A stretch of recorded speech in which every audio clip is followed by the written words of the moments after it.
Month का Vision's monthly current affairs magazine. अब जो कंटिन्यू करेंगे इकोनॉमी सेक्शन के साथ पॉलिटी एंड गवर्नेंस और international relationship we have completed. Correct. इसका जो पहला आर्टिकल है वो किस चीज के बारे में बात कर रहा है? विकसित भारत, जो कि कह रहा है कि हम गारंटी देंगे फॉर रोजगार एंड आजीविका मिशन एक्ट 2025। इसके तहत क्या बात चल रही है कि जैसे देखिए जो मनरेगा है उसमें पहले 100 डेज का गारंटी वेज एम्प्लॉयमेंट मिलता था। अब जो है वो 125 डेज के अराउंड मिलेगा। क्लियर? कि अगर आप वहां पे मान लीजिए अनपढ़ भी है, आपने पढ़े लिखे नहीं है, आपने कुछ नहीं किया, आपको कहीं जॉब नहीं मिल रही है, तो गवर्नमेंट कम से कम आपको 125 दिन का काम देगी। अब हो सकता है बहुत सारे लोग जो है अलग अलग थॉट्स वाले होते हैं, वो कहते हैं कि अरे 125 दिन ही क्यों, भारत 365 दिन का रोजगार नहीं दे सकता। भाई आपने पढ़ा नहीं, माँ बाप ने पढ़ाया नहीं, जिंदगी में मेहनत की नहीं, ऊपर से कोई आपको 125 दिन की गारंटी दे रहा है, उसके बाद भी आपको ये लग रहा है कि देखो वो कम है। बैठे बैठे जिंदगी में क्या चाहिए? सब कुछ?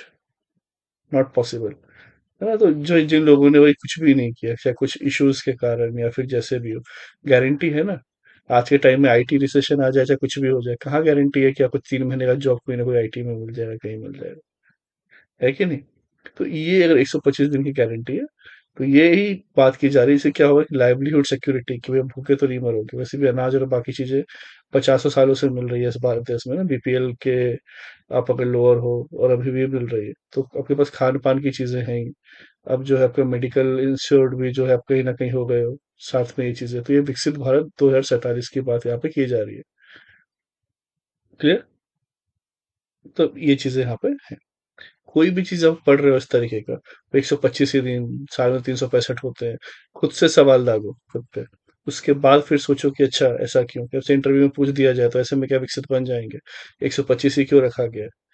ठीक है, एक तो फाइनेंशियल इश्यूज भी हैं कि भाई 365 नहीं रखा जा सकता। अच्छा रख भी दिया जाए ना गारंटी कि मिल जाएगा, सब पढ़ना लिखना सब छोड़ देंगे। मिल तो जाना है, 20 साल बाद जाके गड्ढा खोद लेना, काम हो जाएगा। तो देश की ना विकसित होगा ना आगे जाके जो है ना जीडीपी बढ़ेगी। ओके, कुछ नहीं हो पाएगा। इस इसलिए जो है आपका इनहेंस किया गया है स्टैच्यूरी वेज एम्प्लॉयमेंट गारंटी को। क्रिएट किया जाएगा रूरल इंफ्रास्ट्रक्चर स्टैक को, जिसमें कि water, livelihood, climate resilient infrastructure ये सब बनाया जाएगा। क्लाइमेट रेजिलियंट इंफ्रास्ट्रक्चर का सबसे एग्जांपल आप अच्छा देख सकते हैं जापान में। वहां देख सकते हैं कि सुनामी, अर्थक्वेक वगैरह बहुत आती है।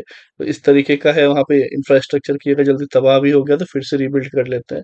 और बहुत ज्यादा उस पे कैपिटल इंटेंसिव नहीं है, कि जैसे हम यहाँ घर बना रहे हैं हम सबका 40-50 लाख का घर बनता है, बहुत कॉस्टली पड़ता है, फिर टूट गया फिर बनाओ तो पसीने छूट जाते हैं। वंस इन लाइफ एक आध घर बना पाते हैं, बट वहां पे उस तरीके से नहीं होता है। डिजाइन उस तरीके से होता है, सब कुछ होता है, तो क्लाइमेट रेजिलियंट इंफ्रास्ट्रक्चर इसे कहा जाता है। एग्रीकल्चर की बात की जाए, लेबर बैलेंस, तो to avoid labour shortage in farming during peak season while retaining wage employment support. कि ये भी है कि जब पीक सीजन होते हैं, जब मान लीजिए कि कहीं पे आपको हार्वेस्टिंग करनी है या सोइंग करनी है, आप काट रहे हो अनाज को या फिर बो रहे हो, उस समय ज्यादा जरूरत पड़ती है, बाकी टाइम तो कम पड़ती है। तो इस टाइम कहीं इस कमी ना हो जाए, तो उसके लिए भी जो है वेज वगैरह दिया जाए, एम्प्लॉयमेंट सपोर्ट दिया जाए किन्हें? लेबर सबको। ओके, जब पीक सीजन नहीं है, तो आइए आप ये काम कर लीजिए, तब तक आप ये करिए, तो आपको टेंशन लेने की जरूरत नहीं कहीं आप शहर भागे, कहीं भागे। हम आपको जो है ये सपोर्ट दे रहे हैं। Okay. Digital and accountable governance, again AI, real time dashboard, ये सब जो है होना चाहिए, उसकी यहाँ पर बात चल रही है। की प्रोविजंस क्या क्या? Securing peak agriculture season, allow state to pause work up to 60 days during sowing and harvesting to ensure farm level availability. ठीक है, तो pause work for up to 60 days, कि आप रोक दे कोई भी काम। जैसे मान लीजिए मनरेगा में बहुत सारे लेबर लग रहे हैं, अब आधे मनरेगा में यूज चले गए हैं, आधे इधर है, तो नहीं हो सकता है आप उस समय सोइंग और इसके समय 30 दिन के लिए यहाँ काम रोक दो, 30 दिन के लिए वहां। तो बाकी जो है कम से कम, क्योंकि आपको गारंटी तो 125 दिन की देनी है, समझिए बात को। आपको 25 दिन की देनी है, 365 में अगर आप 305 दिन में, अब आपको 105 दिन की, 25 दिन की देनी रहेगी, लेकिन इस समय अगर आपने काम रोक दिया तो सब कहाँ जाएंगे वापस? फिर सोइंग और हार्वेस्टिंग के काम पे। तो यहाँ पे भी सीजन में ये भी इश्यूज खत्म हो जाएंगे, बाकी आपका ये भी जो है चलता रहेगा। क्लियर? तो यहाँ पे भी पीक पे रहेगा, डिमांड हाई रहेगी, और लेबर जो है यहाँ पे शॉर्टेज नहीं रहेगी, पैसा सबको मिलता रहेगा। फिर जब जब जहाँ पे लगा है थोड़ा सा इनकम कम हो रहा है, तो लोग क्या करेंगे? मनरेगा बाकी साइड जाएंगे। जो यहाँ पे रुक गए उनकी उनकी भी वजह से जो है फिर एटलीस्ट लगभग ठीक ठाक लेवल पे रहेगी। तो ये जो एक इकोनॉमिक भी है, रिसोर्स अवेलेबिलिटी को भी कैसे आपको यूज करना है, हार्नेसिंग डिविडेंड जो बोलते हैं हम, जो हमारा डेमोग्राफिक डिविडेंड है, वो यहाँ पर आपको ये सब कुछ इसके अंदर दिखेगा कि पीक एग्रीकल्चर सीजन कितना अच्छा है। यहाँ पर ये पॉइंट है, नोट रखेंगे, मेंस आंसर राइटिंग में लिखेंगे, प्रीलिम्स में आपसे पूछा जा सकता है, जो आप सबके लिए काफी ज्यादा इंफॉर्मेटिव भी है और आपके एग्जाम पॉइंट ऑफ व्यू से भी काफी इंपॉर्टेंट है। Centrally sponsored scheme, program to be implemented as a CSS with shared responsibility between the center and state. Program to be implemented as a CSS with shared responsibilities between the center and state. ये हो गया आपका centrally sponsored scheme.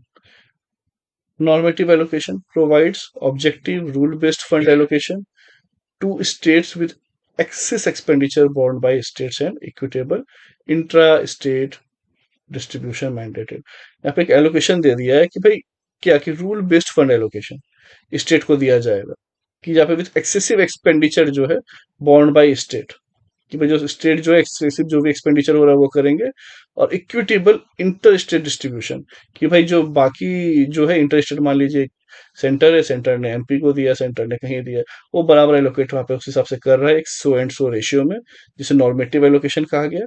और इसके ऊपर जो भी खर्चा होगा वो स्टेट का काम है कि भाई आप देख लो, ठीक है, आप जो है अपना देख लो।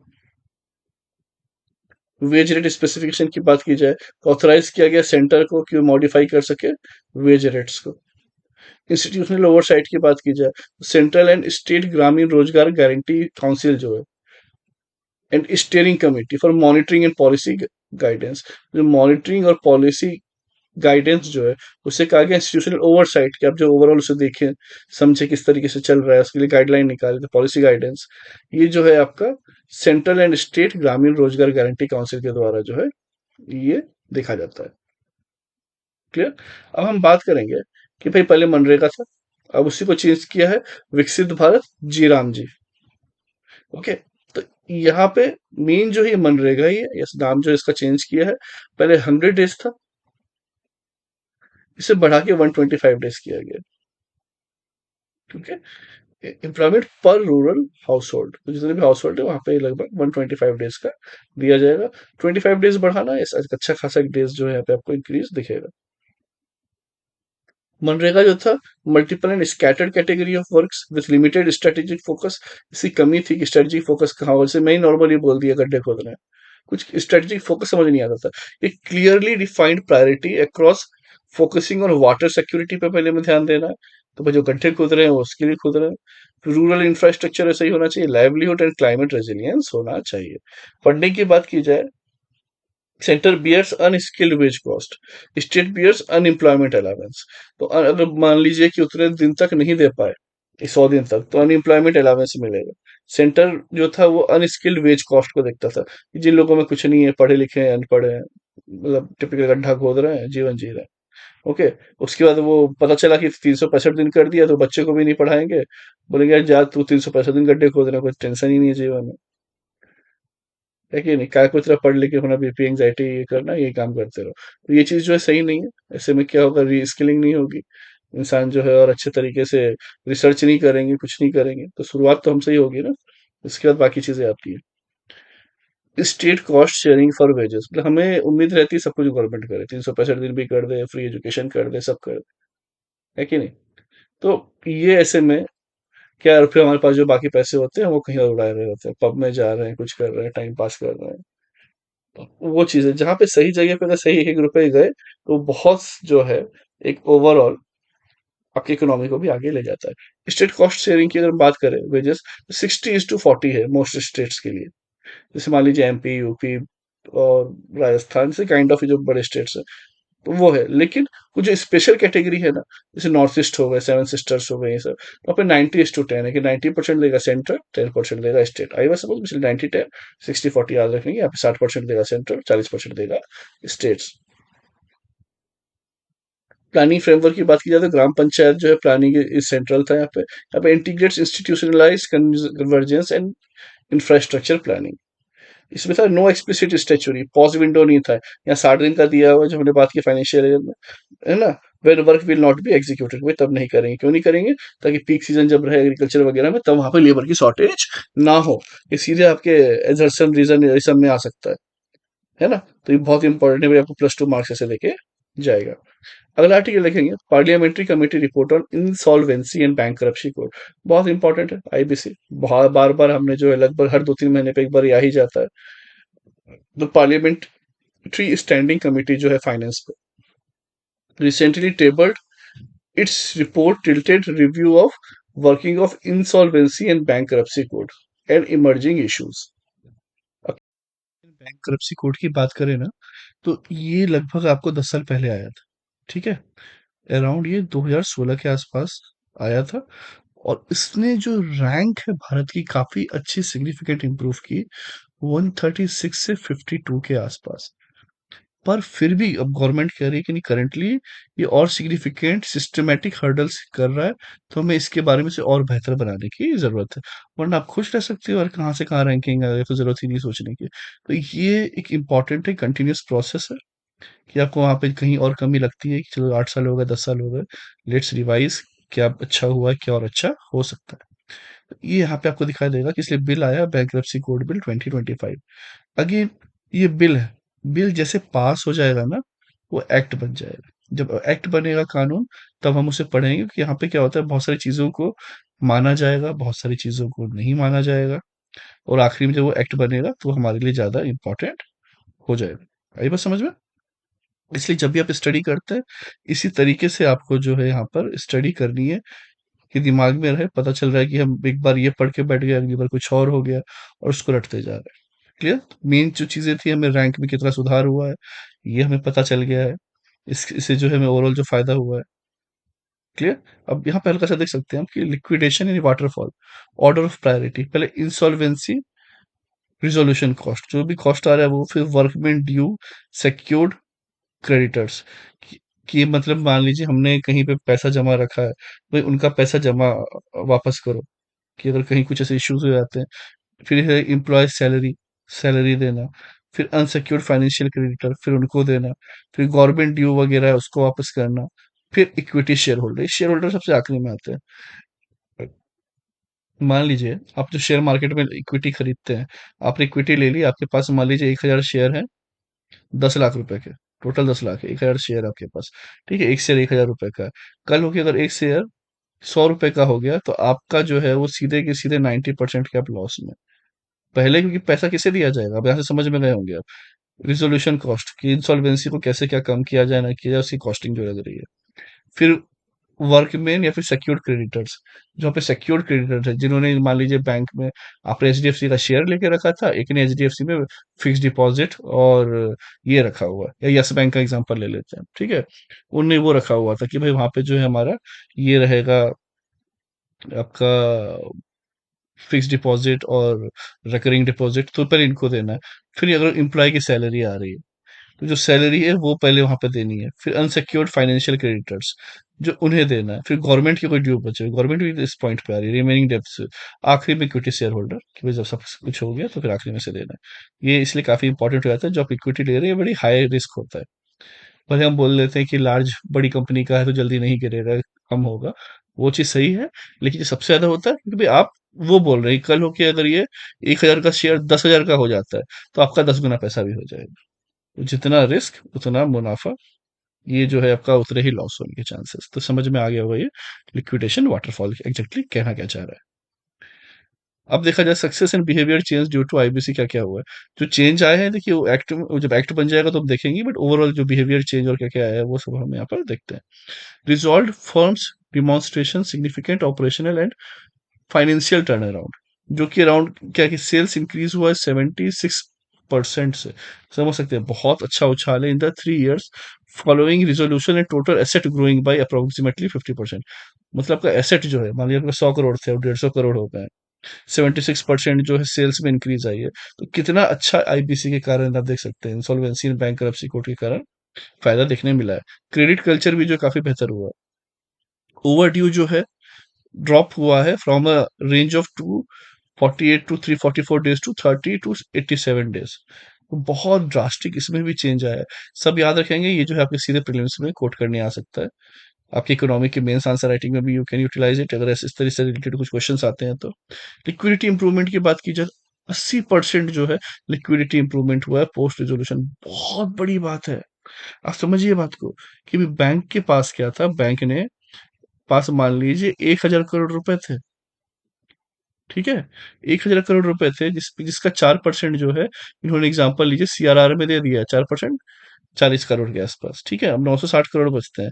उसमें अराउंड समझ लीजिए कि 20% के अराउंड जो है एसएलआर में दे दिया, स्टेचुरी लिक्विडिटी रेशियो में दे दिया। ठीक है, अब जो बचा हुआ पैसा था, एग्जाम्पल एक पकड़ लेते हैं मोटा माटी, कि 800 करोड़ बचे हैं इनके पास।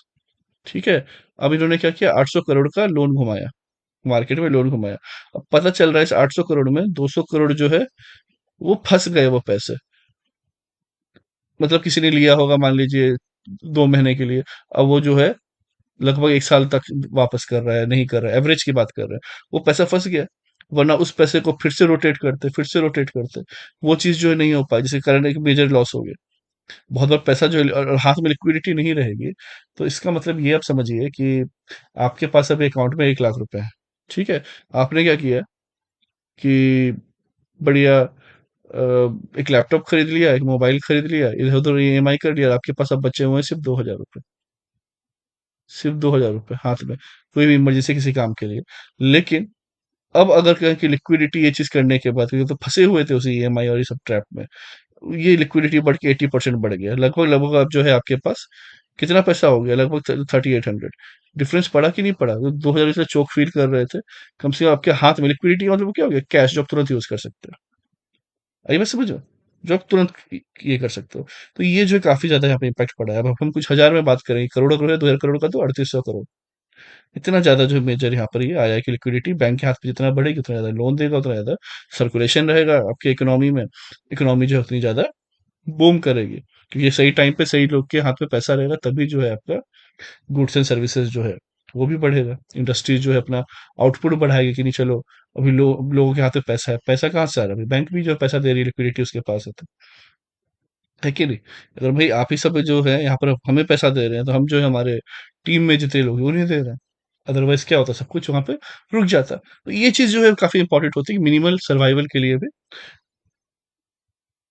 तो ये यहाँ पर इसका बेसिक काफी फायदा आपको दिखाई देगा। Low recovery rates and asset valuation, excessive haircuts. While creditors realize approximately 170% of liquidation value, the overall recovery against total admitted claim is only 32%। देखिए ये भी एक दिक्कत है कि वे जो क्लेम जो देते हैं कि नहीं इसके, तो ये यहाँ पर काफी कम है। ठीक है, तो रिकवरी रेट जो है यहाँ पर इसकी कहीं ना कहीं कम है, जो भी क्लेम्स वगैरह देते हैं कि इसके यार ये रिकवर करो ये amount. Statutory overlap and legal conflict, अब ये सब पे हम ज्यादा डीप में नहीं घुसेंगे। ठीक है, वेरी टेक्निकल, और वो अगर आपका इकोनॉमिक्स जो है अगर आपका ऑप्शनल है, वहां पे काम आता है, तो आप चाहें वैसे तो पॉज करके इसको पढ़ सकते हैं। जब वीडियो आप कर रहे हो रोक दीजिए, इसे पढ़ लीजिए, एक स्क्रीनशॉट ले लीजिए। ठीक है, या जो आप ये पीडीएफ वगैरह भी जो है इसकी, यहाँ पे हम टाई अप कर देते हैं, जैसे कि आप देखिएगा आपको इस वीडियो के नीचे, या फिर लिंक वगैरह भी जो होते हैं मंथली मैगजीन के, कि आप सीधे जाके आप ले सकते हैं। ठीक है, वहां पे आप चले गए, आपको जो जो लेना आप ले लिए।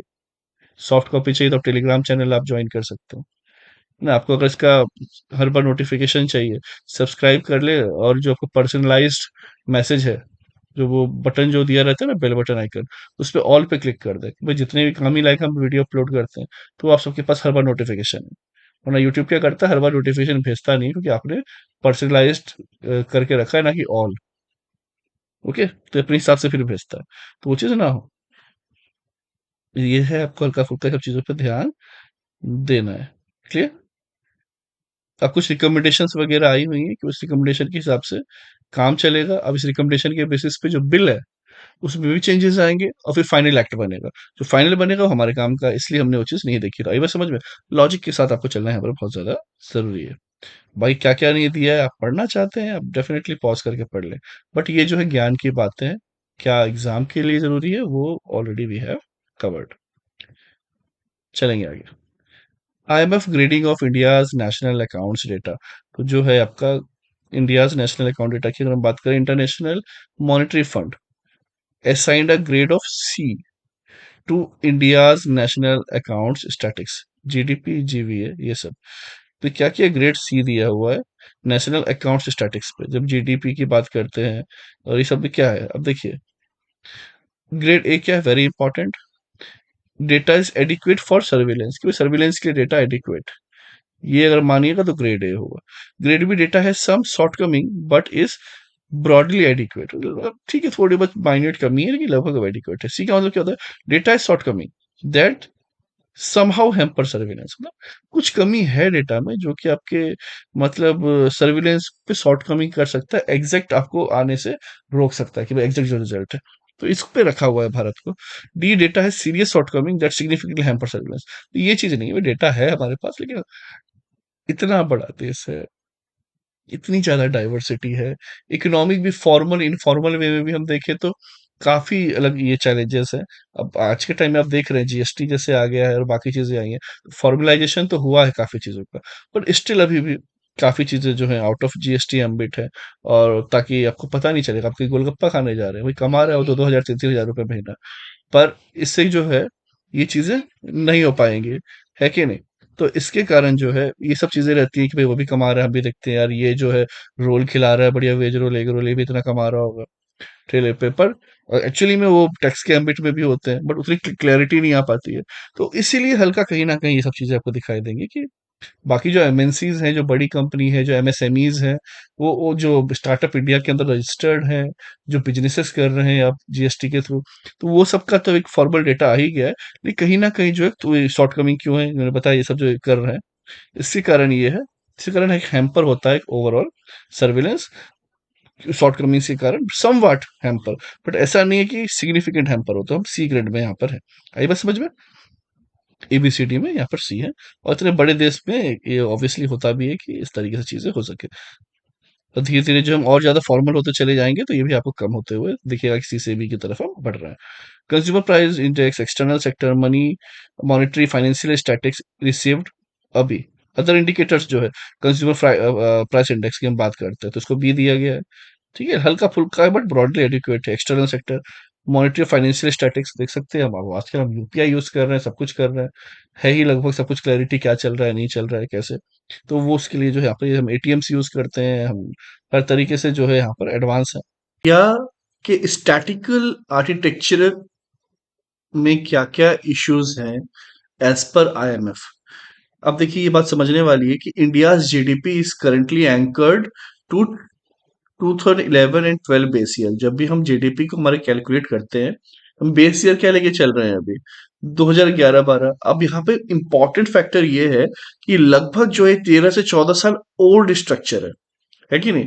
इसी स्ट्रक्चर को हम बेस बना के हम सारी चीजें कर रहे हैं। जैसे कि मान लीजिए 100 मार्क्स है, ठीक है, 100 मार्क्स को हम बेस बना रहे हैं और फिर चेक कर रहे हैं कि भाई किसी के कितने हैं, 90 मार्क, 9 मार्क्स आए हैं, किसी के 12 मार्क्स आए, किसी के 40 मार्क्स आए, ये काइंड ऑफ 9 समझ लीजिए। अब 9% का जीडीपी ग्रोथ है, 50% हमने बेस मान के रखा है 100 को, ठीक है। एग्जाम्पल है, हमें परसेंटेज के हिसाब से मैं बस समझा रहा हूँ। वैसे ही हमें यहाँ पे क्या बेस मान के रखा है कि जो भी 2011-12 में जो जीडीपी रही होगी उसके अकॉर्डिंग क्या क्या चेंजेस हो रहे हैं, like that, year by year, clear. अब इसमें क्या है, it fails to capture the digital economy. आप देख सकते हैं खासतौर पे जब 2014 के बाद से जो है, जो गवर्नमेंट आई स्पेशली, उन्होंने फोकस सबसे ज्यादा किया डिजिटल इंडिया पे, कैंपेन पे हमने देखा भी है। 14 के पहले क्या ये यूपीआई और ये सब चीजें थी नहीं थी। तो ये कहीं ना कहीं fail to capture digital economy, की डिजिटल इकोनॉमी को अच्छे से कैप्चर नहीं कर पा रहा है। साथ में जो गिग वर्कर्स वगैरह है, क्या पहले इतना ज्यादा जोमेटो, स्विगी, आपके रैपिडो और इतने जो हम अलग अलग कंपनीज जो हैं जिसमें जहाँ पे गिग वर्कर्स जो काम करते हैं, तो गिग वर्कर्स क्या है नहीं है, उनके बारे में क्या क्या पॉलिसीज हैं, ये प्रीवियस मंथ्स में बहुत बार आ चुका है, हमने हॉलिस्टिकली इसे कवर किया है। तो ये सब जो है जाके आप प्लेलिस्ट से कवर कर लें। बाकी गिग वर्कर्स जैसे मैंने बता दिया, जो भी डिलीवरी बॉयज वगैरह होते हैं जो इधर से उधर सामान ले जाते हैं, गिग वर्कर्स होते हैं। तो वो कैसे कमा रहे हैं नहीं कमा रहे हैं, उनका भी जीडीपी पे कितना इम्पैक्ट है नहीं है। साथ में मॉडर्न सर्विसेज जो और भी कुछ निकल के आई हैं, तो ये सब जो सर्विसेज है, इसे एक 14 ईयर ओल्ड स्ट्रक्चर जो है सही से कैप्चर नहीं कर पा रहा है, उसे कैप्चर करने में फेल हो रहा है। ये कहना है according to International Monetary Fund, IMF के द्वारा। क्लियर? बाकी जो है होल प्राइस इंडेक्स, और ये जो आपका producer price index, India lacks as producer price index, क्योंकि हम जो भी यहाँ पे स्टैटिक्स कर रहे हैं अभी करंट, वो होल प्राइस इंडेक्स पे हो रहा है, ये सब हम जानते हैं। इसलिए कहा गया कि भाई इस पे भी लैक है कहीं ना कहीं। जो प्रोडक्शन वर्जन, जो एक्सपेंडिचर जो होता है कि भाई जितना प्रोडक्शन हो रहा है उस बेसिस पे एक्सपेंडिचर नहीं हो रहा है, यही रीजन है कि इंडिया को किस में डाल के रखा हुआ है, सी कैटेगरी में डाला है, कि भाई data has shortcomings that somewhat hamper surveillance. ठीक है, जिसके कारण ये इशू हो रहा है, ये याद रखेंगे, काफी इंपॉर्टेंट हो जाता है from the exam point of view. अब इसके कारण अलग अलग इश्यूज है कि भाई वेलफेयर के लिए भी जो आप स्कीम लाओगे उतने करेक्ट नहीं हो पाएंगे। पॉलिसी डिसीजन जो है ऑन वीक डेटा आप करोगे तो ऑब्वियसली बात है कि जो रिजल्ट निकल के आएगा वो भी वीक रहेगा, उतना सही वे पे नहीं होगा। और इंटरनेशनल स्टैंडिंग की बात है कि भाई अगर आप एस्पायर करने वाले हो, $5 ट्रिलियन इकोनॉमी बनने वाले हो, आपकी वो सोच है, तो कम से कम आपको ये सब चीजों पे जो है ध्यान देना पड़ेगा, वरना ये जो है आपका रेपुटेशनल डैम्पनर भी बनेगा। तो जो रेपुटेशन खराब करने वाली बात कि भाई सही डेटा नहीं है, ये नहीं है, बस कूद रहे हैं कि 5 ट्रिलियन इकोनॉमी बन गए, इजंट इट? दुनिया आपको फिर इस तरीके से नजरों से देखेगी, जो बाकी जो वर्ल्ड मीडिया है आपको इस तरीके से फिर आपकी न्यूज चलाएगी। तो इसके लिए आपको यहाँ पर पहले ही अलर्ट हो जाना है कि भाई यहाँ पर ये इश्यूज है, तो इंडिया को यहाँ पर ये पहले देख लेना चाहिए। क्लियर? ठीक है।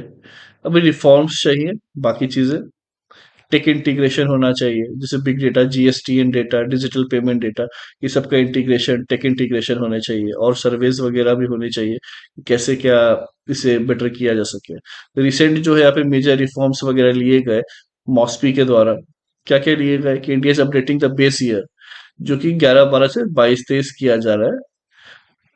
तो ये अपडेट कर रहा है, ठीक है, अपडेटिंग, ऐसा नहीं कि करंटली हमने वो ले लिया है। The new GDP series with base year 2020 will be released on 27 Feb 2026। ये एक अच्छी चीज है कि भाई इसके बाद ये आएगा, ये आपके प्रीलिम्स के लिए हाईली इंपॉर्टेंट हो जाता है, even for your mains answer writing. ठीक है, ये आप यहाँ पर ये चीज ध्यान रखेंगे। चलिए आगे चलते हैं नेक्स्ट आर्टिकल में। बाकी ये सब जो चीजें आप चाहे तो पॉज करके अगेन पढ़ सकते हैं, these are very much static. और आपने जो उतना समझा हुआ है एक आर्टिकल के बारे में, मंथ वाइज मंथ करते रहते हैं, then you will able to write your mains answer writing on that thing only.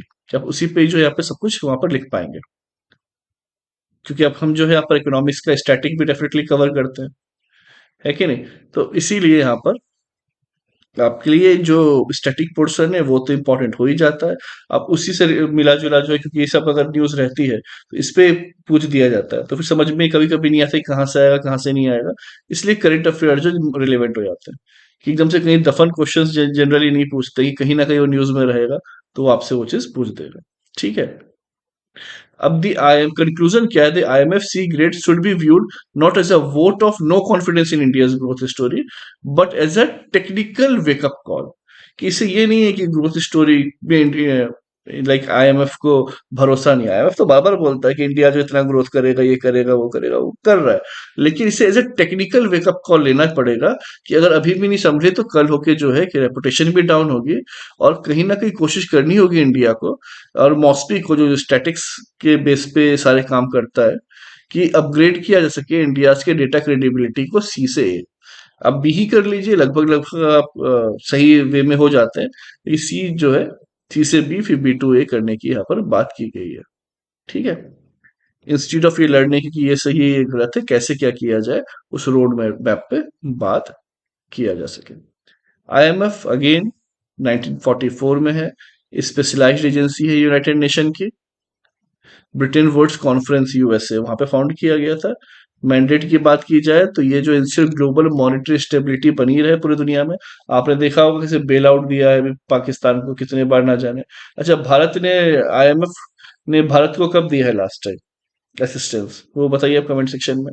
And resolve balance of payment crisis, तो बीओपी जो है क्राइसिस से भी बाहर निकालने का काम है। भारत में भी एक बार हुआ है बैलेंस ऑफ पेमेंट क्राइसिस, तो उस समय यहाँ पे असिस्टेंस दिया गया था क्या नहीं था, और क्या क्या शर्तें रखी थी आईएमएफ ने, ये भी आप बताएंगे। आईएमएफ कहीं भी पैसा देता है तो कुछ ना कुछ शर्त जरूर रखता है, कि भाई आप ऐसे ऐसे करोगे तो शायद हमें लग रहा है कि इकोनॉमी रिवाइव होगी, तभी तो आप हमारा लोन हमको चुका पाओगे। ओके, वरना ऐसे चलने दोगे तो काम नहीं चलेगा, है कि नहीं? Furthering international monetary corporation, encouraging the expansion of trade and economic growth। ये सब जो इसके प्राइमरी फंक्शंस वगैरह रहे, 100 बार हम ये सब चीज पढ़ चुके हैं, तो चलिए ज्यादा इस पे क्या रखना। ये वेरी इंपॉर्टेंट है, वेरी वेरी वेरी इंपॉर्टेंट कि भाई कौन कौन से रिपोर्ट्स निकालता है। वर्ल्ड इकोनॉमिक आउटलुक कौन निकालता है? International Monetary fund. Global financial stability report कौन निकालता है? International Monetary fund. Fiscal monitor कौन निकालता है? ये भी आईएमएफ ही निकालता है। तो ये दो जो है सबसे ज्यादा इंपॉर्टेंट है, world economic outlook and global financial stability report. अगला आर्टिकल देखेंगे, ये बात कर रहा है security market code bill 2025। Again ये बिल है, एक्ट बनेगा तब हम देखेंगे। अब बिल जो है कोशिश क्या कर रहा है कि तीन मेजर डिकेड ओल्ड लॉज जो हैं, मतलब ये act security contracts act, security and exchange board of India से भी आप देखते हैं बार बार जो शेयर मार्केट में लगे रहते हो, ये जो है डिपॉजिटरी एक्ट 1996, ये तीनों को मिला के जो एक एक्ट लाने की बात चल रही है। सिक्योरिटी मार्केट कोड कहा गया है। अभी वो बिल है, जब पास हो जाएगा तो एक्ट बनेगा। क्लियर? प्राइमरी मार्केट जो है एक न्यू इशू करता है मार्केट में, platform where companies and governance raise fresh capital by selling new security directly to the investor. ये अब obvious सी बात है कि कल के मान लीजिए कोई भी एक चीज है भाई, यूपीएससी में प्रतीक सौरभ जो कि ये बना हुआ है। अब जैसे हम एडुटेक बन चुके हैं, कल होके हो सकता है कि इन्वेस्टर्स आए और वो बोले कि नहीं ठीक है सर, हम आपके इसमें 10% स्टेक लेना चाहेंगे, we are ready to give you suppose 50 lakh rupees. ठीक है, तो अब अगर ये वहां पे दे रहे हैं, तो ये क्या हो गया? सिक्योरिटी सीधे सेल हो रही है। सिक्योरिटी जो है सीधे सेल हो रही है मार्केट में, तो ये सब कुछ कौन देखता है कि किसके पास कितनी इक्विटी गई, क्या गया नहीं गया? ये सब जो इनका काम होता है। ठीक है, मार्केट कंपैरिजन की बात की जाए, तो प्राइमरी मार्केट और सेकेंडरी मार्केट, ये बिटवीन कंपनी एंड इन्वेस्टर होता है, ये बिटवीन इन्वेस्टर्स होता है। प्राइस यहाँ पे फिक्स्ड होता है at the time of issue primary market में। सेकेंडरी में ये फ्लक्चुएट होते रहता है। तो ये कुछ कुछ इंपॉर्टेंट पॉइंट्स है, ये अगर आप याद रखेंगे तो आपके ये एमसीक्यू में काम आएगा। क्लियर? सेबी की बात की जाए तो हेडक्वार्टर कहाँ है? मुंबई में। रीजनल ऑफिस कहाँ पे? न्यू दिल्ली में, कोलकाता में, चेन्नई, अहमदाबाद, चारों जगह है। ये क्या है? नॉन स्टेचुरी बॉडी है। अच्छा बताइए, स्टेचुरी और नॉन स्टेचुरी बॉडी में डिफरेंस क्या होता है? आपको बहुत बार पता है, कमेंट सेक्शन में बताएं। Through the SEBI act 1992, following the Harshad Mehta scam. तो हर्षद, इस पे हमने एक मूवी देखी होगी, नहीं देखी है तो प्लीज देखिए। काफी कुछ आपको ना सिक्योरिटी मार्केट ये सब के बारे में, इनसाइडर ट्रेडिंग क्या है और अलग अलग टर्मिनोलॉजी के बारे में इस मूवी के थ्रू बहुत अच्छा पता चल जाएगा। और काफी इंटरेस्टिंग मूवी भी है। क्लियर? तो ये आप वहां से देख सकते हैं। ऐसी मूवी जो आपके कॉन्सेप्ट को क्लियर करे, थोड़ा मजा आए, एंटरटेन भी हो जाए, तो वो ज्यादा बेटर है, इंस्टीड ऑफ कि आप सिर्फ लेक्चर ही जो है अपने बार बार देख रहे हैं या फिर नहीं समझ में आ रहा है। तो यहाँ पे कुछ चीजें जो है यहाँ से आपको बहुत अच्छे से समझ में आएगी। ओके, ऑब्जेक्टिव क्या है? इन्वेस्टर प्रोटेक्शन, क्योंकि जो इन्वेस्टर जो पैसा दे रहा है उसका प्रोटेक्शन रहे। ऐसे नहीं हो कि फ्रॉड व्रॉड हो रहा है, आज एक कंपनी का नाम डाला, कल होके दिवालिया हो गई और पूरा पैसा इधर से उधर अपना लेके निकल लिए। वो चीज नहीं होनी चाहिए। मार्केट रेगुलेशन होना चाहिए, फेयरनेस एजुकेशन होना चाहिए कि प्रमोट कर सके इन्वेस्टर को। ट्रेनिंग फॉर इंटरमीडिएरीज, वे किस तरीके से काम कर रहा है, शेयर मार्केट नहीं कर रहा है, किसमें पैसा लगाना चाहिए नहीं लगाना चाहिए। आप ऐसे आंख बंद करके पैसा मत लगाओ किसी पे। आप चेक कर लो कि भाई किस तरीके से उसका भी कंपनी का हेल्थ है एंड ऑल दोज थिंग्स। सब क्लैरिटी ट्रांसपेरेंसी सब चीज जो है होनी चाहिए, साथ में एजुकेशन होना चाहिए उससे रिलेटेड। रूल्स एंड फंक्शन, भाई रेगुलेटरी जो रेगुलेट करेगी, प्रोटेक्टिव जो है वो प्राइस मैनिपुलेशन से लेकर ये सब चीजों पे ध्यान देगी। पावर ऑफ सेबी की बात की जाए तो क्वासी लेजिस्लेटिव है, तो बहुत इंपॉर्टेंट हो जाता है। Power to draft rules and regulation, like insider trading regulation की मैंने बात की। लिसनिंग ऑब्लिगेशन, मतलब कि ये नहीं है कि पता चल रहा है कि मुझे आज न्यूज में पता चल गया, मान लीजिए मुझे आज पता चल गया कि मेरी जो कंपनी है, सपोज करिए वो विप्रो है, और मुझे पता चलता है फॉर एग्जांपल कि मैं उसने एक एक्स वाई जेड जो है टाई अप कर लिया है। ओके, अभी अभी हमको ही पता है इंटरनल, क्योंकि हमने मान लीजिए टाई अप करा रखा है। और अब क्या है कि फ्यूचर में जाके उसके शेयर ये न्यूज के कारण बढ़ सकते हैं। तो हमने पहले ही क्या किया, कम रेट पे अभी चल रहा है तो जल्दी से जाके जो 1 लाख शेयर खरीद लो, फिर जैसे रेट भागेंगे न्यूज सुनते ही तो हम कल होके बेच देंगे। आई बात समझ में? तो ये सब इनसाइडर ट्रेडिंग वगैरह जो है, ये सब ना हो, तो इसलिए रूल्स रेगुलेशन फंक्शंस वगैरह लाए हुए हैं। ठीक है। बाकी सेटलमेंट साइकिल की अगर बात की जाए, तो implemented the T+1 settlement cycle, making India the second major market after China to do so, and is piloting T+0 and instant settlement. कि मतलब जो भी पैसा है आज आया कल तक सेटल हो जाए, समझे? अब कुछ तो ये भी कोशिश कर रहे हैं कि आज ही के आज पैसा सेटल हो जाए। तो उस पर जो मेजर जो इकोनॉमी है उसमें भारत ने यहाँ पर ये चीज की हुई है, काफी जो कि अच्छी बात है। तो इसलिए शेयर मार्केट का जो पैसा है बहुत लिक्विड है। आज अगर मैंने मान लीजिए वहां पे निकालने के लिए दे दिया, तो कल तक जो है वर्किंग डेज में, नेक्स्ट वर्किंग डेज जब भी है, वो पैसा एक 10 बजे या 11 बजे के बाद जो है मेरे पास आ जाता है, और मैं उसे अपने अकाउंट में ले सकता हूँ। उसके बाद मैं अपने ट्रांजेक्शन करूँ, जो भी करूँ। तो ये जो चीजें काफी इंपॉर्टेंट होती हैं, इसलिए ये हल्का सा याद रखेंगे कि बस सेबी जो मार्केट जो रेगुलेशन है उसमें की achievement T+1 cycle settlement cycle है, जो कि T+0 तक के लिए भी अभी अब कोशिश की जा रही है। रिटेल रिस्क इन डेरिवेटिव्स, ये सब जो है दिया हुआ है कि भाई इतने इतने का ये सब चीजें होती हैं। Balancing market freedom with investor protection, market freedom भी नहीं, इन्वेस्टर प्रोटेक्शन रहे, सब कुछ जो है यहाँ पर इम्पोर्टेंट रहता है। तो ये बिल के बारे में अगेन एक्सपांड किया सेबी ने, 9 से 15 मेंबर होंगे। भाई बिल है, एक्ट बनने देते, हो सकता है उस समय 12 कर दे, 9 के 9 ही रहने दे। तो इसलिए अभी ये सब चीज को रटना या ये नोट करने की जरूरत नहीं, जो इंपॉर्टेंट था वो ऑलरेडी हमने डिस्कस कर लिया है। Corporate bond market in India की अगर बात की जाए, तो ये देखिए टोटल साइज जो है 2.56 ट्रिलियन या 217 ट्रिलियन के आसपास का है, रुपीज के आसपास है, डॉलर में बोले तो इतना है। अब इसमें अब देखिएगा, commercial paper 2%, certificate of deposit 2%, government security 45%, state development 25, treasury bill T bill जो बोलते हैं 4%, और कॉर्पोरेट बॉन्ड 22% ये है। ठीक है। तो कॉर्पोरेट बॉन्ड ये इतना आप जो है यहाँ पर याद रखेंगे, सबसे ज्यादा क्या है, गवर्नमेंट सिक्योरिटी जीसेक, यहाँ पे आपको देखने के लिए मिलेगा। अप्रोक्स 15 से 16% जो जीडीपी है ना, it remains much smaller compare to South Korea 79%, Malaysia and China 38%। तो ये जो है इंडिया का जो कॉर्पोरेट बॉन्ड मार्केट है, वो लगभग 53 ट्रिलियन रुपीज का है, has growing at a compound annual growth of nearly 12%, जो है ईयर दर ईयर बढ़ रहा है। ठीक है, पिछले 10 सालों से। अच्छी बात है, जो कि अभी 15 से 16% ऑफ जीडीपी के आसपास आ गया है। पर वो बाकी साउथ कोरिया और ये सबसे काफी जो है आपको देखने मिलेगा कि अभी भी पीछे ही है। क्लियर? 98% जो कॉर्पोरेट बॉन्ड है, issuance in India are conducted by private placement, तो ये सीधा प्राइवेट प्लेसमेंट के द्वारा ही होता है। तो ये आप यहाँ पर याद रखेंगे। सिग्निफिकेंस क्या है, रेजिलियंस कॉर्पोरेट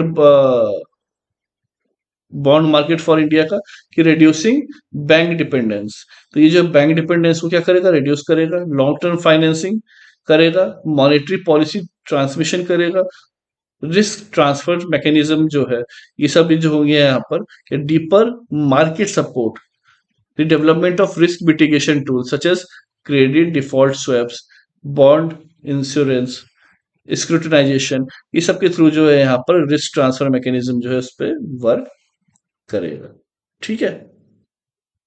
अब स्ट्रक्चरल बैरियर्स क्या है बॉन्ड मार्केट में, सब देख सकते हैं कि conversely in the US and EU, triple assurance makes up to 1 and 2% of the market. ठीक है, सिर्फ इतना ही करता है।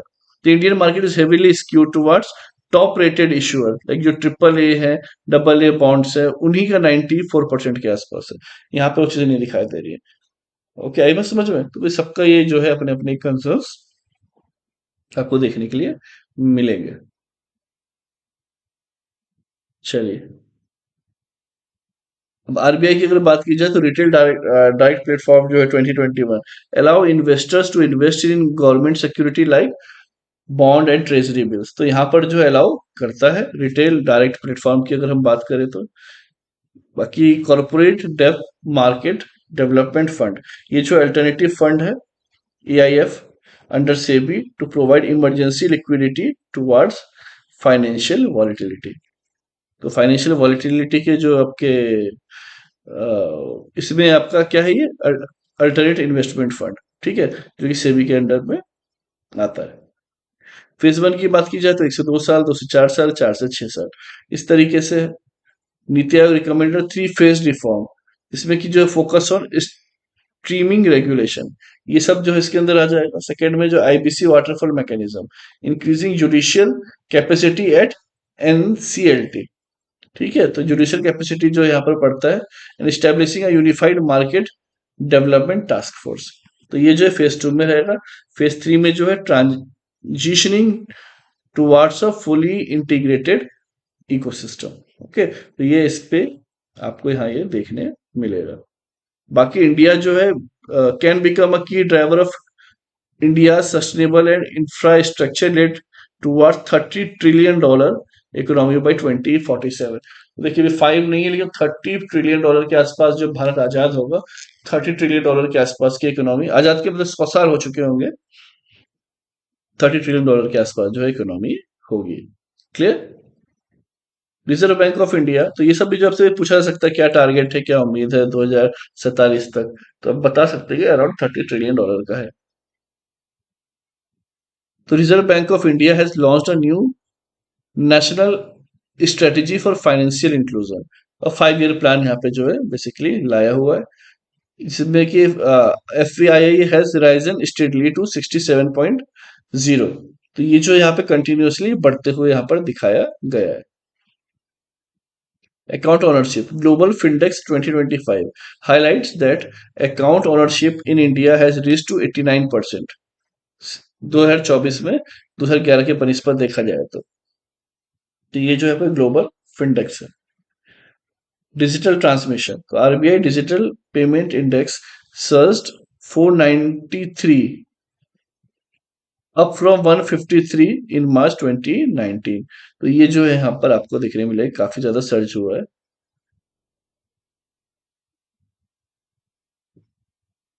इसके बाद strategic objective and action points जो जो है, आप हल्का सा इसे पॉज करके यहाँ पर एक बार देख लें कि भाई अडॉप्ट करने की बात चल रही है, gender sensitive approach, synergizing livelihood, energy जो है उसको सिनर्जी में कन्वर्ट किया जा सके, skill development and support ecosystem, ये सब जो यहाँ पर होना चाहिए। यहाँ पर जो देखिएगा, increasing share of women business correspondents, identification of vulnerable under served segment for focus services, ये सारी चीजें जो यहाँ पर इस तरीके से दी हुई है, आपको वो हल्का याद रखना। प्रधानमंत्री मुद्रा योजना, तो ये जो है अप टू 20 लाख तक का लोन है, ओके, जो कि स्मॉलर माइक्रो को दिया जाता है। और रही बात पास्ट टिकट की, तो लगभग 53 करोड़ लोन अमाउंट यहाँ पे गए हैं, जिसमें कि 35 लाख जो है सेंसर्ड हुआ है अंदर मुद्रा। ठीक है। की challenges in Indian inclusion journey, इसमें जो है डोरमेंट अकाउंट बहुत ज्यादा है, 23% जो से अकाउंट है ना पास्ट ईयर में, इस फार अबाउट 3 से 4% डॉल्फिन, जो कि कंपेरेबल डेवलपिंग कंट्री में, तो ये जो योजना के तहत जो बने, 1/4 देखिएगा कि ट्रांजेक्शन ही नहीं दिखाई दे रहे उसमें साल भर से, तो कम से कम ये कहीं ना कहीं एक मेजर कंसर्न है। बाकी डेवलपिंग कंट्री में तो 3-4% ही ऐसे अकाउंट होते हैं। लो फाइनेंशियल लिटरेसी एंड अवेयरनेस, तो ये जो मेजर कंसर्न ऑब्वियसली बना ही हुआ है कि आपका यहाँ पर लो फाइनेंशियल लिटरेसी और अवेयरनेस है। इंश्योरेंस सेक्टर इन इंडिया की अगर बात की जाए, तो अभी नया एक्ट आया है, ये इंपॉर्टेंट हो जाता है क्योंकि कानून आ गया है, यहाँ पे बिल की बात नहीं कर रहा है। ये एक्ट क्या कर रहा है, seek to amend the insurance act 1938, ये पुराना हो चुका था, life insurance corporation act 1956 and insurance regulatory and development authority act 1999, इसे जो है यहाँ पर चेंज करने की बात की जा रही है इस एक्ट के तहत। ये इसे इम्प्रूव करेगा और ease of doing business for insurance company जो है और आसान होगा, and to bring transparency regulation making and to improve regulatory oversight over the sector। Low penetration, भाई लो पेनिट्रेशन है, देख सकते हैं बार बार हमने वैसे भी देखा हुआ है, इंश्योरेंस में लो पेनिट्रेशन है, बहुत कम लोग कराते हैं, ओनली 3.7% जो है वो जीडीपी का वो यहाँ पे होता है इंश्योरेंस, पूरी जीडीपी का भी इंश्योरेंस हुआ, इंश्योरेंस कंपनी का क्या जा रहा है, इंश्योरेंस जो है इतने का ही होता है। Capital constraint, high minimal capital requirement, reset sorry, restrict entry of small players. सही बात है, क्योंकि मिनिमम रिक्वायरमेंट बहुत ज्यादा है। ठीक है। एन इंश्योरेंस कोऑपरेटिव, तो मान लीजिए जो LIC और जो बड़ी कंपनी है वही कर पा रही है। तो चला आपने, आपके पास 10 लाख रुपए है, या 10 करोड़ रुपए, आपने सोचा मैं चालू कर देता हूँ। पता चला कि जिन लोगों को, 4 लोगों को क्लेम बेचा है, उनने ही जो मोटा क्लेम मार दिया आपका, और आपके उसी में से ही जो है 1-2 करोड़ रुपए चले गए। तो फिर क्या बचेगा? तो इसीलिए जो बड़े हैं उनके पास पैसा भी है, और हर कोई तो क्लेम करता है, बचता भी है, बट पहले जो खतरा है कि अगर गया भी हमारे इससे पॉकेट से, तो कोई बात नहीं है। ठीक है। आई बात समझ में? अब इसके बाद जो है, how the act seeks to address the challenges in insurance sector, boost capital. तो इससे भी कैपिटल जो है वो बूस्ट होगा, क्योंकि लगभग जो है 100 crore rupees life, general and health insurance business के लिए जो है यहाँ पर इंश्योर्ड किया गया, minimum paid up share capital. Foreign investment की बात की जाए तो 100% FDI अलाउड कर दिया है इसमें, पहले जो कि 74% ही था। In Indian insurance company encourages more foreign capital inflow. ठीक है, ये तो रहता ही है। रीइश्योरेंस की बात की जाए, the act lowers the net owned fund requirement for foreign insurer from 5,000 to 1,000 crore. 5,000 crore to 1,000 crore. ठीक है, तो इतना ज्यादा है। Making reinsurance more accessible, improving risk sharing and coverage sharing. तो ये जो है यहाँ पर कवरेज कैपेसिटी वगैरह जो होता है, काफी इंपॉर्टेंट रहता है। IRDAI की बात की जाए तो ये मल्होत्रा कमेटी के रिकमेंडेशन से बनाया गया था। स्टेचुरी बॉडी है। Insurance regulatory and development authority जो है आपका 1999, उसका मिनिस्ट्री ऑफ फाइनेंस के अंदर में ये आता है। Clear? Self reliance in minerals and metal की अगर बात की जाए, तो जो 16th रिपोर्ट आई है self reliance in minerals and metal का, उसमें कहा गया है roadmap for India to reduce import dependency, कि भाई इंपोर्ट डिपेंडेंसी को रिड्यूस किया जा सके and achieve the vision of Aatmanirbhar Bharat. तो आत्मनिर्भर भारत ऑब्वियसली बात है, एक दिन का कोई सपना नहीं है, कंटिन्यूस इस वे में एफर्ट्स डालते रहने तभी हो पाएगा। मिनरल प्रोफाइल की बात की जाए तो भारत 95 मिनरल्स को प्रोड्यूस करता है, जिसमें 4 फ्यूल है, 10 मेटेलिक है, 23 नॉन मेटेलिक है, 3 एटॉमिक है, 55 माइनर मिनरल्स है। इंडिया जो सेकेंड है इन क्रूड स्टील में, primary aluminium and refined lead में, अच्छे हैं हम इसमें। थर्ड जो है slab, zinc and chromite. Fourth है आयरन ओर में एंड ग्रेफाइट।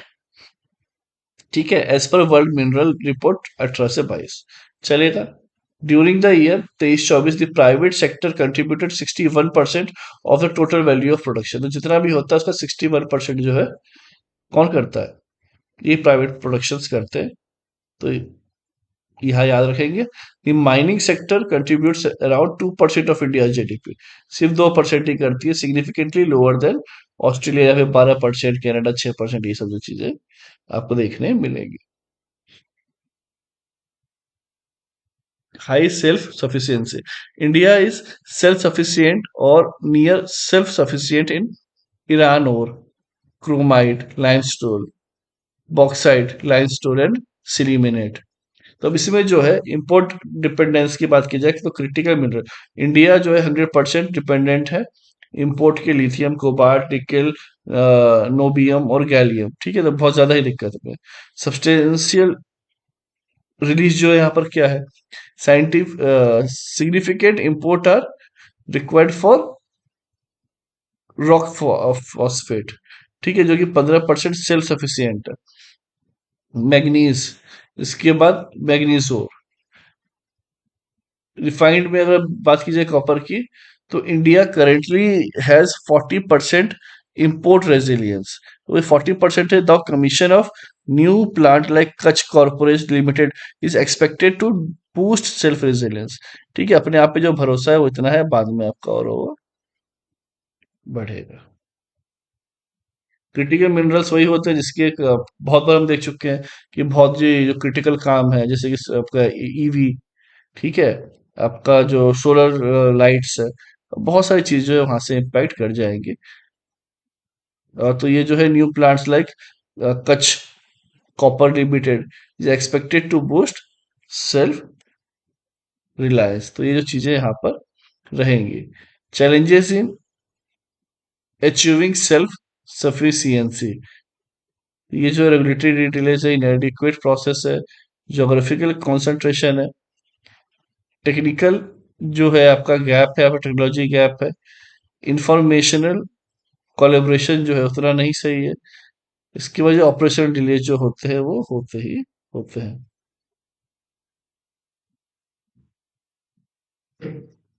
ठीक है, क्योंकि नेशनल क्रिटिकल मिनरल रिसोर्स ये सब भी वही चीजें है कि भाई हम जहाँ पे शांति है वहाँ क्या ही कुछ बोलेंगे।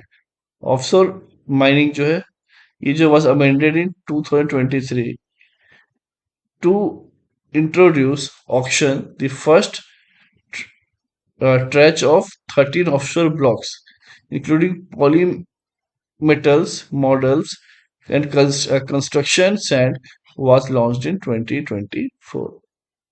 ठीक है। अगर हम की रिकमेंडेशंस की बात करें तो देखिए जो urban mining and circular economy ने दी हुई है, उनका कहना है कि हम जो है आपको 1500 करोड़ का इंसेंटिव देंगे आपके अच्छे काम पे, अगर आप प्रमोट करेंगे मिनरल रिकवरी को। कहाँ से? ई वेस्ट, जो इलेक्ट्रॉनिक वेस्ट आ जाते हैं, आप देखिए लैपटॉप से लेके सब कुछ स्क्रैप हो जाता है, फेंक दिए जाते हैं, तो उसमें से अगर आप मिनरल्स निकाल ले रहे हैं, ठीक है, industrial scrap, EV batteries, through financial incentive फिर आपको यहाँ पर वो दिया जाएगा। क्यों? देखिए ईवी बैटरी है, एक बार में अगर आप फेंक दोगे, बट उसके अंदर कितनी सारी चीजें होती है कि जो कि आप रीयूटिलाइज कर सकते हो। तो जो अब हम एक समझने वाली बात है कि हम क्यों परेशान हो रहे हैं। हम इसलिए परेशान हो रहे हैं कि हमारे पास क्रिटिकल मिनरल्स की कमी है, क्योंकि हमको उससे ईवी बैटरीज बनानी है, उससे हमको लैपटॉप्स वगैरह में भी जो है प्रोसेसर्स वगैरह बनाने हैं, सब बनाना है। अब बना के हम फेंक दे रहे हैं, बट उसको अगर हम रीयूटिलाइज करेंगे तो कितना सही रहेगा, है कि नहीं? तो उसके लिए गवर्नमेंट इंसेंटिव भी दे रही है। साथ ही साथ जो है प्रोडक्शन जो आप कर रहे हो उसको भी इंसेंटिवाइज कर रही है। उनका कहना है कि हम कंसीडर करें रिकमेंडेशन में कि पेनल्टीज फॉर डिले, अगर आप डिले करोगे, आप बोल रहे हो कि आप इतना प्रोडक्शन करेंगे या आप कितनी कैपेसिटी आप नहीं कर रहे हो, तो पेनल्टी लग जाएगा डिले के लिए। लेकिन अगर आप जल्दी कर रहे हो, फाइनेंशियल असिस्टेंस भी देंगे कि अगर आप अर्ली प्रोडक्शन कर लो। ओके, तो मतलब अगर आप नया प्लांट और डालना चाहते हो, नई मशीन्स डालना चाहते हो, जल्दी कर रहे हो उस चीज को, तो उसके लिए फाइनेंशियल इंसेंटिव भी दिया जाएगा। कितनी अच्छी बात है, कंपनी के लिए भी अच्छी बात है और ओवरऑल जो है इंडिया के लिए भी अच्छी बात है, ताकि वो क्या बन सके, आत्मनिर्भर भारत बन सके। और आत्मनिर्भर भारत बनने के लिए ऑब्वियस सी बात है कि इंडिया में जो सेल्फ सफिशियंसी है बल्क मिनरल्स में, वो होना चाहिए, ताकि वो इंपोर्ट ना करे क्रिटिकल मिनरल्स को इतना ज्यादा। आई बात समझ में? ठीक है, चलिए आगे चलेंगे। देखेंगे प्रधानमंत्री कौशल विकास योजना। तो ये क्यों न्यूज में है? जो computer controller and auditor general जो कैग है, उन्होंने recently tabled a performance audit. इस पे कहा कि परफॉर्मेंस ऑडिट करते हैं हम। चलो प्रधानमंत्री कौशल विकास योजना बोले जा रहे हैं, दसों साल से बोले जा रहे हैं, कैसा काम चल रहा है, तो कैग ने बोला अब हम इसका एक ऑडिट कर लेते हैं।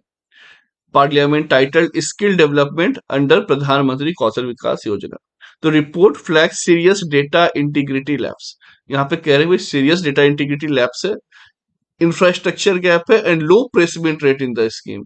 मतलब प्लेसमेंट का क्या मतलब होता है कि भाई आप मान लीजिए कॉलेज किया आप सबने, और वहां से कोई आईटी कंपनी आई, मैन्युफैक्चरिंग कंपनी आई, उसने आपको एक सौ एंड सौ पैकेज पे ले गया, तो वो हो गया प्लेसमेंट।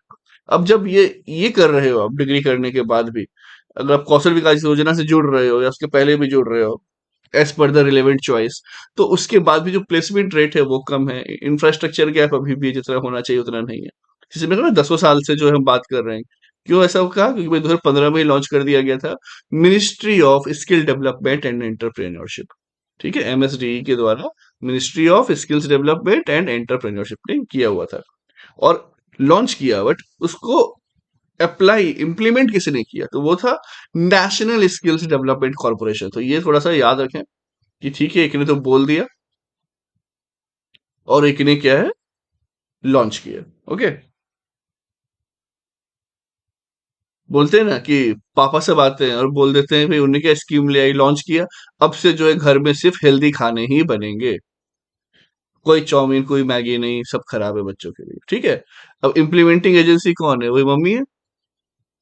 ठीक है, क्योंकि भाई जितना डिलीशियस मॉम बना लेती है पापा सब किसके यहाँ बना पाते हैं बताइएगा कमेंट सेक्शन में।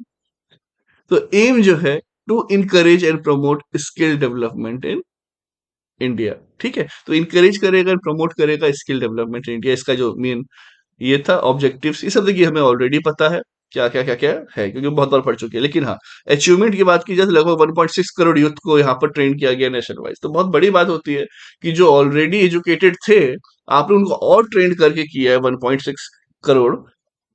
अब ये जो फर्स्ट 3 फेजेस में जो है 1.10 crore beneficiary received skill certification, 1 crore से ज्यादा लोगों के पास अब स्किल सर्टिफिकेशन भी है।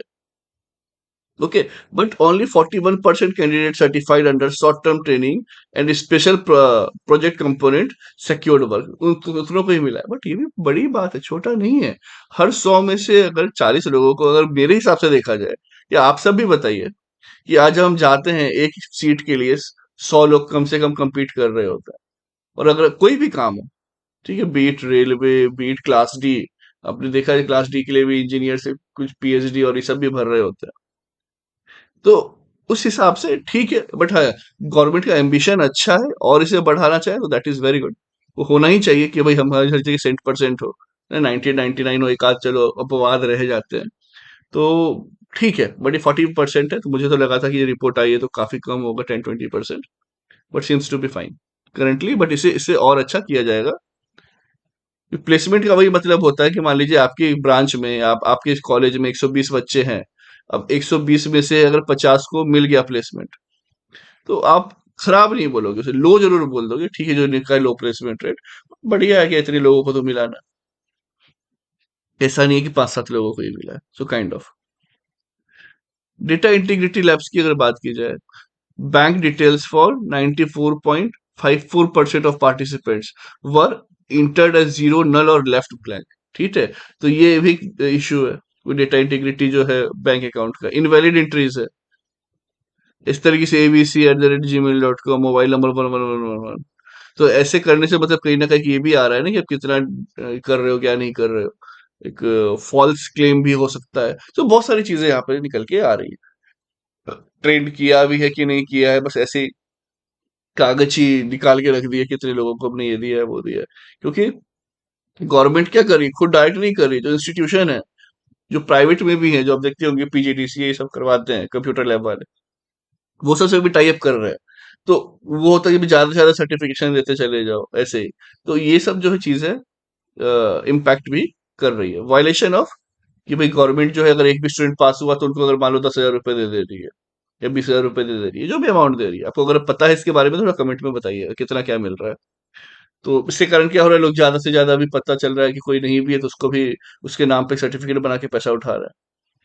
ये इस तरीके के डेटा जो दिख रहा है, बैंक नंबर न लो ना, मोबाइल नंबर न लो ना, ईमेल आईडी, तो इसका तो मतलब ही पूरा फॉर्जरी है। Candidate were certified despite ignoring prescribed limit, कोई एज भी नहीं देख रहा है, एजुकेशन वर्किंग एक्सपीरियंस। ठीक है, कि तो और इससे कारण क्या होता है कि भाई किस तरीके का उसे एक्सपीरियंस चाहिए नहीं चाहिए, बस लेटर बना के दे दो एक, समझ रहे हो, तो कोई मतलब का नहीं रह जाता है। अंडर यूटिलाइजेशन भी लगभग 337 करोड़ जो है अभी भी अनयूटिलाइज्ड है। 2023 के आसपास की जब वो सर्वे कर रहे थे तब उन्होंने ये चीज निकाली थी। तो जो फंड है वो भी अंडर यूटिलाइज्ड है, ऐसा नहीं है कि फंड खत्म हो जा रहा है। तो इसे भी और अच्छा तरीके से करने की जरूरत है। क्लियर आई बात समझ में? अगेन वही मार्केट अलाइनमेंट होना चाहिए भाई, स्किल ट्रेनिंग उसी के हिसाब से जो जो जॉब जो है या जो रोल जो है डिमांड में है मार्केट में, स्ट्रेटेजिक प्लानिंग होनी चाहिए, integrated with US strict IT control. देखिए आईटी कंट्रोल तो बहुत ही इसमें सबसे अच्छी अच्छी चीज है कि आधार बेस्ड ई केवाईसी होनी ही चाहिए, कि भाई उससे आपका एड्रेस वेड्रेस सब कुछ जो है निकल जाएगा, है ना। बना कोई 111 और ये सब कर रहा है, कोई मोबाइल पे ओटीपी आएगा तो मोबाइल नंबर से लेके सब कुछ वहां पे क्लियर रहेगा कि मिल गया है कि नहीं।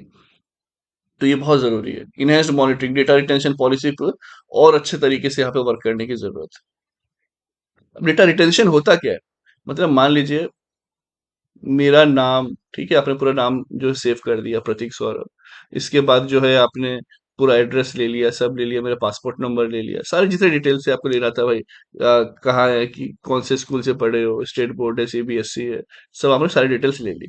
अब डिटेल्स लेने के बाद जो है सेव कर लिया, अभी कब तक सेव रखोगे? 1 साल, 2 साल, 100 साल, पूरी जिंदगी भर। तो वो होता है डेटा रिटेंशन पॉलिसी कि हाँ ठीक है, आपका जो काम है हमारे इंस्टीट्यूशन में 2 साल का है, तो 2 साल तक आपके डेटा को हम सेव रखेंगे, एग्जाम्पल। तो वो पॉलिसी, तो ये स्टैब्लिश डेटा रिटेंशन पॉलिसी होनी चाहिए कि हम, गवर्नमेंट चाहे कि आज से 4 साल बाद भी आके पूछ रहे तो पूछ ले, तो गवर्नमेंट को लगेगा कि नहीं, कम से कम 7 साल के लिए तो तुम सेव रखो इसको।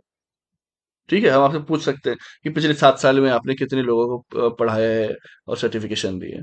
ठीक है, उसके बाद भले आपका डेटा हो ना हो, लेकिन इतना रिटेंशन होना चाहिए। होना हो क्या, वो उसके बाद नहीं होना चाहिए। एक्चुअली रिटेंशन पॉलिसी का मतलब ये होता है, इतने साल की जरूरत है, फिर आप वहां से डिलीट कर दो। आई बस समझ में, अननेसेसरी किसी का डेटा लेके नहीं रखना है, स्पेशली तब जब उसका कोई काम ना हो। बाकी एनएसडीसी के बारे में बताया, जो मम्मी वाला जो रोल बताया था, तो ये non profit public limited company है, सेक्शन 25 ऑफ कंपनी एक्ट के अंदर आता है। ठीक है, और अब जो है सेक्शन 8 ऑफ कंपनी एक्ट 2013 में है। ये जो है ministry, basically public private partnership पे, पीपीपी मॉडल पे, ministry of skill development entrepreneurship. 49% share जो गवर्नमेंट के पास है, 51% किसके पास है, ये है आपका प्राइवेट सेक्टर के पास। क्लियर। बहुत सारी इनिशिएटिव है, PM Vishwakarma into it holistic support, जिसमें देता है ट्रेडिशनल आर्टिसंस वगैरह जो होते हैं, जो क्राफ्ट्स पीपल होते हैं, scaling up of their conventional products and services, इसमें काम आते हैं। स्किल इम्पैक्ट बॉन्ड, इसमें आते हैं सीखो और कमाओ, जिसमें है कि भाई to provide skill development training जो है लोगों को देना, to mandate 10,000 candidates for minority community in UT, Jammu Kashmir और लद्दाख, यहाँ पर। ठीक है, सीखो और कमाओ भी यहाँ पर दिया हुआ है। अब कितनी अजीब सी बात है ना, वहां पे जो है हिंदू लोग जो हैं, अब माइनॉरिटी है जम्मू एंड कश्मीर में, स्पेशली देखा जाए तो। और वहां पर अगर ये 10,000 जो माइनॉरिटी कम्युनिटी होंगे, तो वो मुस्लिम होंगे जिन्हें पढ़ाया जा रहा होगा, बट जो वहां पे एक्चुअल जो ये है, उन्हें नहीं कराया जा रहा है। ठीक है, तो ये सब जो चीज है, इस पे भी कहीं ना कहीं सोचने वाली बात है कि हम हर चीज में अगर आंख में पट्टी बांध के चल लें, तो इससे नहीं हो पाएगा। है कि नहीं भाई, किस तरीके से वहां से कश्मीर से एक तो घसीट के निकाल दिया गया, किस तरीके से मारा गया है, सब है, वो दैट इज द ट्रूथ। अब हम ठीक है, हम बांग्लादेश की बात नहीं करेंगे, हम तो ऐसे नहीं चलेगा कि भाई बांग्लादेश में कोई मर रहा है तो बोल दिया जाता है उससे हमें क्या, हमें हमारे देश का देखना है। कोई पाकिस्तान में मर रहा है, उससे हमें क्या, हमें हमारे देश का देखना है। ठीक है, लेकिन कोई अगर इसराइल और पैलेस्टीन में वहां पे ये हो रहा है, कोई पैलेस्टीन वहां का मर रहा है, तो सब पैलेस्टीन के झंडे निकाल के बैठ जाते हैं। तब क्यों नहीं बोलते हो हमें क्या, हमें तो हमारे भारत का देखना है। सर मुझे बहुत लोग ऐसे मिले हैं, है ना, मैंने बहुत ये देखा है। तो वो समझ में आती है कि मानसिकता कैसी है ऐसे लोगों की। फिर वो तब बात नहीं करते कि जब देश में यहाँ पर हुआ, पैलेस्टीन का नक्शा भी नहीं पता होगा कहाँ पर है, कहाँ है क्या नहीं है, बस लोगों ने बोल दिया तो निकल पड़े हो वो। तो ये जो चीजें हैं, बहुत ज्यादा चीजों को खराब कर रही हैं। और यही रीजन सब आपको अभी दिखाई देगा कि आजकल यहाँ पर बहुत सारे जो मुझे भी कनेक्ट किए हैं, जो कि यहाँ पे जो एक्स मुस्लिम्स होते हैं कि सर हमें ये अच्छा नहीं लगता है, तो हम यहाँ पर ये पद्धति नहीं कर रहे हैं, तो मैं उन्हें समझाता भी हूँ कि नहीं, आपको छोड़ने की कोई जरूरत नहीं है किसी चीज को, या फिर ये बस आपको जो है पॉजिटिविटी रखनी है कि नहीं, यहाँ पर ये जो गलत हो रहा है इनके साथ आप सबको सपोर्ट करो। वो जरूरी नहीं, कुछ छोड़ के भागना, वो भी कोई सॉल्यूशन नहीं है इस चीज का। तो ये बहुत जरूरी है कि हर जगह अगर आप ये नहीं दिखाएंगे, तो मन ही मन सबको लगेगा कि अरे ये देखो, कि ये कैसी बात।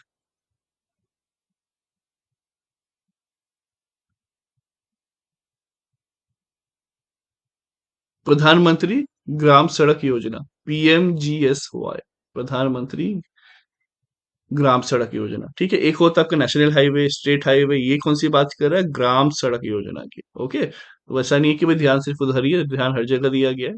ये लगभग 2000 सन में किया गया था, उस समय आई गेस आपके अटल बिहारी वाजपेयी जी थे। सेंट्रली स्पॉन्सर्ड स्कीम है by ministry of rural development, तो सेंट्रली स्पॉन्सर्ड स्कीम। ओके, इसमें to ensure all weather connectivity होनी चाहिए। तो पहले पे क्या होता था, सिर्फ मिट्टी के रोड होते थे, बारिश होते होते पूरा दलदल हो जाता था, ढंग से पूरा झेला होगा आप सबने। तो अब जो है यहाँ पर ऑल वेदर रोड जो है होती है, हर वेदर में चलने लायक तो बिल्कुल रहेगी, आना जाना कनेक्टिविटी वगैरह प्रॉपर रहेगी। ये यहाँ पर लॉन्च किया गया था। इंट्रोडक्शन ये क्या फेज 2 13 में आया, ये इसमें आया। ठीक है, बाकी जो है left wing extremist affected area, जहाँ पे भी एक्सट्रीमिज्म है, चाहे कैसे भी एरिया है, हर एरिया में इंप्रूव करना है, यहाँ पे ये था। ठीक है, अदरवाइज उनको लगेगा कि देखो हमको छोड़ दिया, लेकिन वो समझ नहीं रहे होंगे कि आपके बंदूक के डर से यहाँ पे लोग काम करने नहीं आ रहे थे। सेपरेटिस्ट टेंडेंसीज हैं, या फिर जो मान लीजिए जो नक्सलाइड एरिया है, ये क्यों, ये सब तो वहां पे जब कहीं भी एक्सट्रीमिज्म रहेगा तो लोग डर के मारे नहीं जाएंगे, नहीं हम नहीं काम करेंगे, हमको मार देगा। तो कभी ना कभी सिर्फ गवर्नमेंट ही रीजन नहीं होती कि वहां ये आपका प्रोग्रेस नहीं हो रही है, कभी कभी आप खुद भी रीजन होते हो कि भाई कोई कैसे आएगा। समझ रहे हैं? चलिए, तो यहाँ से अब आगे चलेंगे। तो भाई ये सब बेसिकली वही है कि ऑल वेदर रोड कनेक्टिविटी होनी चाहिए, 25 अनकनेक्टेड रूरल हैबिटेशन से सबको कनेक्ट करना है, सो एंड सो, ठीक है। पॉपुलेशन जो 500 और अबव है प्लेन एरिया में, वहां पे ध्यान देना है। नॉर्थ ईस्ट और हिमालयन में 250 लोग भी हैं, तो वहां तक रोड कनेक्टिविटी होनी है, ठीक है। कि दो चार लोग हो यार, उसके लिए कितना क्या क्या कनेक्ट करेगा, कि कहीं पे बसे हुए हैं, लीगली बसे भी हैं, नहीं बसे हैं, बहुत सारी चीज। ये 250 लोग हैं, मतलब ठीक ठाक है। नॉर्थ ईस्ट और ये सब में 500 लोग अगर है, तो वहां तक हमको कनेक्ट कर देना है अच्छे तरीके से। रोड कच्चा नहीं होगा, जो पक्का रोड होगा। वो यहाँ पर बात चल रही है। रोड इंफ्रास्ट्रक्चर की बात की जाए, तो यहाँ पर 8,25,114 किलोमीटर रूरल रोड रोड होंगी, जिसमें कि 7,87,000 कंप्लीट कर दी गई है, जो कि 95% है। तो बहुत बड़ी बात होती है कि भाई 8 लाख, आप समझ सकते हैं कितना लाख किलोमीटर है कि नहीं। इससे क्या होता है, एग्रीकल्चर में भी फायदा होता है भाई। जहां पर आपने एग्रीकल्चर किया, खेती की, वहां पे लोग हैं, अब आराम से आप उसको ट्रैक्टर में, ट्रक में, जैसे भी है, सामान को ले जा सकते हैं। ठीक है, कम से कम बाइक पे बांध बांध के ले जा सकते हैं। तो वो जो है आपके पास ये चीजें आ जाती हैं। जिस कारण एग्रीकल्चर प्रोडक्टिविटी भी बढ़ा है, बेटर प्राइस रियलाइजेशन हुआ है, कि अब खुद जो है किसान भी पहुंच के सीधे मार्केट में बेच दे रहा है जितना भी। तो उसके बाद उनको भी नॉलेज भी बढ़ रहा है, अच्छा इतना है, ये है। थोड़ी सी इकोनॉमी भी अब उनकी बढ़ रही है, उनके पास बाइक भी आ रही है। ठीक है, ट्रैक्टर तब धीरे धीरे आते हैं जो बड़े होते हैं, लेकिन ये सब चीजें रहती हैं। अब लड़के सब भी जो है यंगस्टर्स, वो भी वापस जा रहे हैं जिनके पास जमीन नहीं, लगता कि नहीं ये एक्चुअल में सोना उगलेगी, उगल भी रही है, क्योंकि बस नॉलेज है, सब कुछ है ना, एक जिद है, एक विजन है कि हम क्यों कर रहे हैं। हम पेट पालने के लिए नहीं कर रहे हैं, हम खुद की तकदीर को बदलने के लिए खेती कर रहे हैं। तो ये जो सोच होती है काफी ज्यादा मैटर करती है। आगे जो टेक्नोलॉजीज वगैरह है बहुत सारी, ये सब यूज हुई हैं, तो पढ़ लेंगे। challenges associated with, इसमें क्या क्या है। we often end at the village periphery, lack of last mile connectivity, ठीक है। अब क्या होता है ना कि बहुत बार ऐसा होता है कि स्मॉल स्मॉल सेटलमेंट्स होते हैं, तो वो remain 2 3 kilometre inside, missing connectivity benefit. मतलब समझिए कि आप एक रह रहे हो किसी एरिया में, इतने ही दूर में सेटलमेंट खत्म हो गया, अगला सेटलमेंट जो है यहाँ है।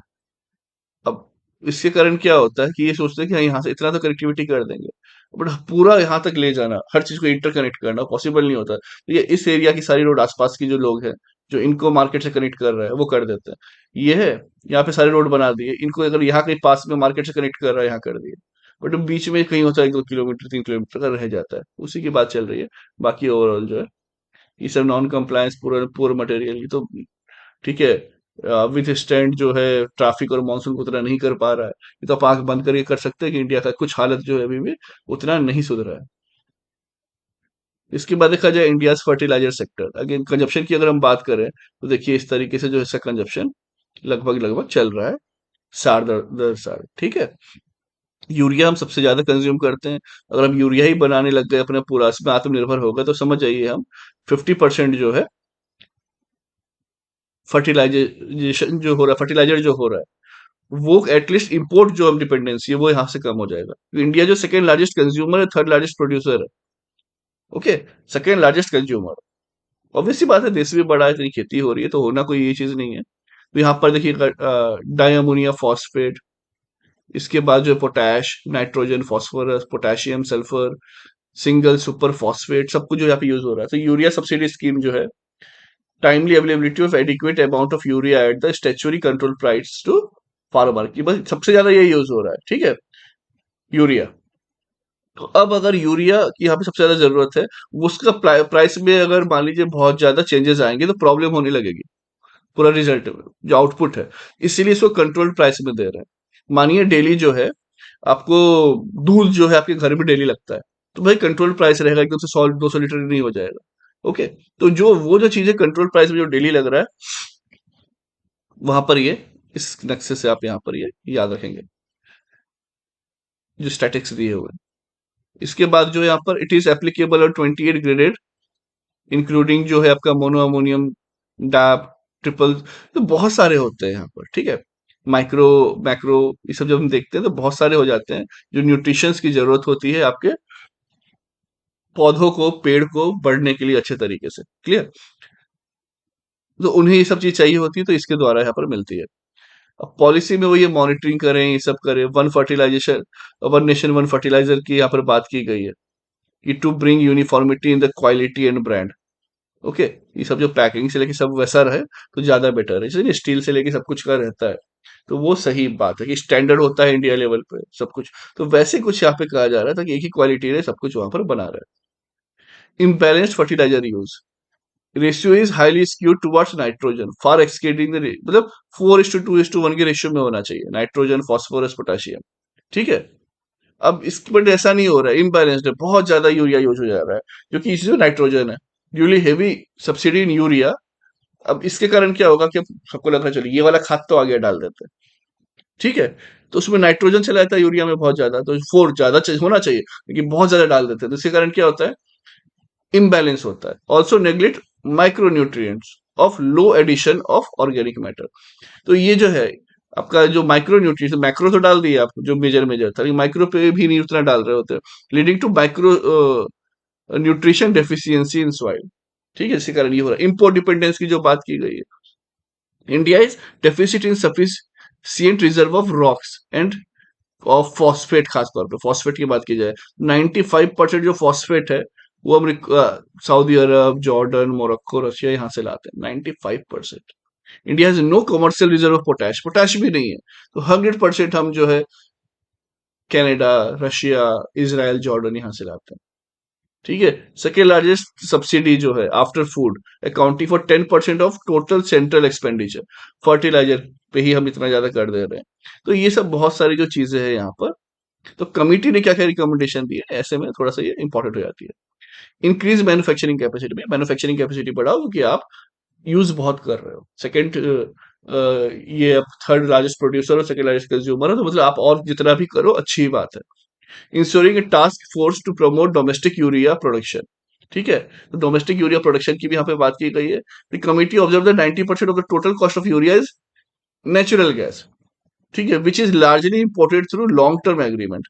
ओके, तो ensure supply of raw material जो है यहाँ पे प्रॉपर होना चाहिए, ठीक है, नेचुरल गैस ही यूज हो रही है, तो दी गैस प्रोक्योरमेंट मैकेनिज्म जो है यहाँ पर इंश्योर की भी कांस्टेंट सप्लाई होती रहे नेचुरल गैस की, एक कंपिटिटिव प्राइस, ऐसा नहीं कि वो भी महंगा हो जाएगा, फिर से ये महंगा हो जाएगा। और गवर्नमेंट को तो एक फिक्स प्राइस पे ही लगभग देना है, ज्यादा महंगा नहीं हो जाए, तो उसके कारण फिर जो और सब्सिडी देनी पड़ेगी, तो ओवरऑल जो है ये फिस्कस साइकिल होगी जो कि बहुत प्रॉब्लमेटिक होगी। इसलिए कहा जा रहा है कि भाई this will reduce the cost burden of subsidy on the government, ठीक है। अगर यही कम हो गया तो सीधे गवर्नमेंट पे ही कम हो जाएगा, कि अगर 90% जिस पे खर्चा आ रहा है, मान लीजिए 100 रुपए किलो बन रहा है, 90% अगर बोल रहा है कि ये इसी पे नेचुरल गैस पे खर्चा है हमारा, तो अगर वो कम हो जाए थोड़ा सा, ठीक है, तो गवर्नमेंट में भी क्या है, सब्सिडी का भार कम होगा। नैनो फर्टिलाइजर को प्रमोट करने की बात की जा रही है, पीएलआई स्कीम के द्वारा यहाँ पे प्रोडक्शन लिंक्ड इंसेंटिव, कि भाई आप ऐसा बना रहे हो तो हम आपको प्रोडक्शन लिंक इंसेंटिव देंगे, क्लियर, ठीक है, चलिए।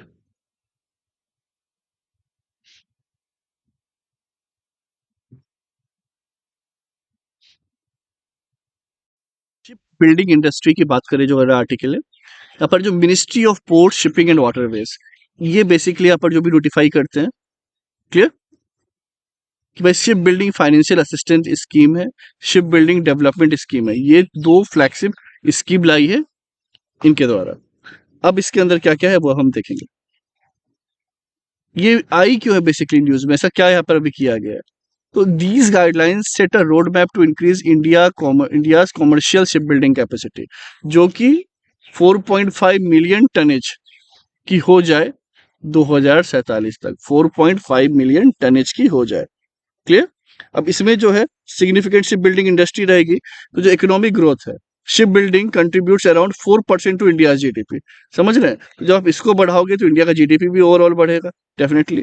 ग्लोबल इंटीग्रेशन, हमारे पास जितनी ज्यादा शिप होंगे उतनी आसानी से जो है हम क्या कर सकेंगे, हमारा इंटरनेशनल शिप रिपेयर फैसिलिटी और ग्लोबल इंटीग्रेशन जो हब है वो हम बना पाएंगे। स्ट्रेटेजिक ऑटोनॉमी होगी, जो कि हम reduce dependence on east Asian nation, कि हम वहीं से जो सामान ले रहे हैं, भाई हमारे पास बहुत सारी शिप्स है, हम कहीं भी भेजें, उसे किस तरीके से भी काम करें, हमारी ऑटोनॉमी चलेगी। डिपेंडेंसी जो कम हो जाएगी। Renewable, Cochin shipyard launches India first hydrogen ferry. देख सकते हो वहाँ पे एक हाइड्रोजन फेरी वहाँ पे लाई है। तो जब हम हमारे हिसाब से करेंगे तो हर चीज अपने हिसाब से होगी कि भाई क्या इन्वायरमेंट के लिए बेस्ट है, क्या हमारे लिए बेस्ट है, एंड सो ऑन। एम्प्लॉयमेंट की भी बात की जाए, सेक्टर जो है 2023-24 से लगभग 20,000 के आसपास जो है यहाँ पे ये और रहने की उम्मीद है।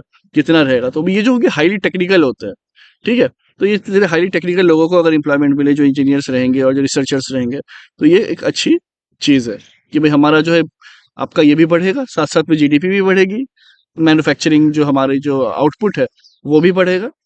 मैन्युफैक्चरिंग डजंट मीन कि बस हम कुछ स्टील बना रहे हैं, ये बना रहे हैं, वो बना रहे हैं, खिलौने बना रहे हैं, यही मैन्युफैक्चरिंग है। साथ में जब शिप बिल्डिंग कर रहे हैं या जो भी चीज हम इस तरीके से कर रहे हैं, आप मिसाइल मिसाइल से बनाइए, जो भी करिए, सब किस में आता है, मैन्युफैक्चरिंग में आता है कि नहीं? इसलिए ये काफी ज्यादा इंपॉर्टेंट हो जाता है। जैसे कि 15 to 25% assistance of the vessel cost depending upon the category. तो शिप बिल्डिंग फाइनेंशियल असिस्टेंस दिया जाएगा कि भाई इस तरीके का बना रहे हैं तो आपको हम इतना फाइनेंशियल असिस्टेंस देंगे। मान लीजिए आप इस तरीके की शिप्स बना रहे हैं, वेसल्स बना रहे हैं, उसमें मान लीजिए 100 करोड़ का आपको लागत लग रही है, तो 15 से 25 करोड़ गवर्नमेंट दे देगी। तो एक हुआ ना, भार भी कम हुआ। अगर आपको कल पता चला कि मेरे पास 100 करोड़ रुपए हैं और मैं जो है एक शिप बिल्डिंग इंडस्ट्री में हूँ और मुझे दो शिप बनानी है, ठीक है, जिसका या फिर कैन बनाना है, उसका कुछ भी बनाना है, ठीक है। अब मैंने ये दो बना दिए, गवर्नमेंट ने मुझे क्या किया, 15 करोड़ के आसपास दे दी, जो कि हो सकता है मैं 15 करोड़ प्रॉफिट कमाता। अब मैं इसको जो है 115 करोड़ में बेचूंगा, ऑब्वियसली 100 करोड़ की लागत है, तो 15-15 30 करोड़ का आपका मुनाफा हो जाता है। तो ये एक इंसेंटिव भी दे रहे हैं, ये काफी ज्यादा क्या है, फायदे की बात है कि 100 करोड़ लगाओ, तुरंत में जो आपको 130 करोड़ हो जाएंगे। अब और तेजी से बनाना पसंद करोगे। तो ये जो चीजें यहाँ पे गवर्नमेंट सपोर्ट्स वगैरह रहता है, अब कहीं देखते हो कि वर्ड आता है पीएलआई, प्रोडक्शन लिंक्ड इंसेंटिव, कई इस तरीके से इंसेंटिव्स जो है गवर्नमेंट देती रहती है। शिप बिल्डिंग सेक्टर की बात की जाए तो globally India currently holds less than 1% of global ship building market shares. 1% से भी ज्यादा, 17% आबादी है। जो गवर्नमेंट जो है सिर्फ अंग्रेजों के समय या फिर जो हमारे अंग्रेज तो खैर फिर भी शिप बिल्डिंग में अच्छे थे, इसके पहले हम देखा जाए मुगल्स हो, उन सबको भी जो काफी ट्राई करना चाहिए था, है कि नहीं? जो 400-500 साल उन्होंने नहीं किया, बोले इंडिया ही इतना इनरिच है, कहीं जाने की जरूरत नहीं। इसलिए फिर बाहर से पुर्तगीज भारत आ गए, डच भारत आ गए, अंग्रेज भारत आ गए, सब आगे यहाँ पे राज करके चले गए।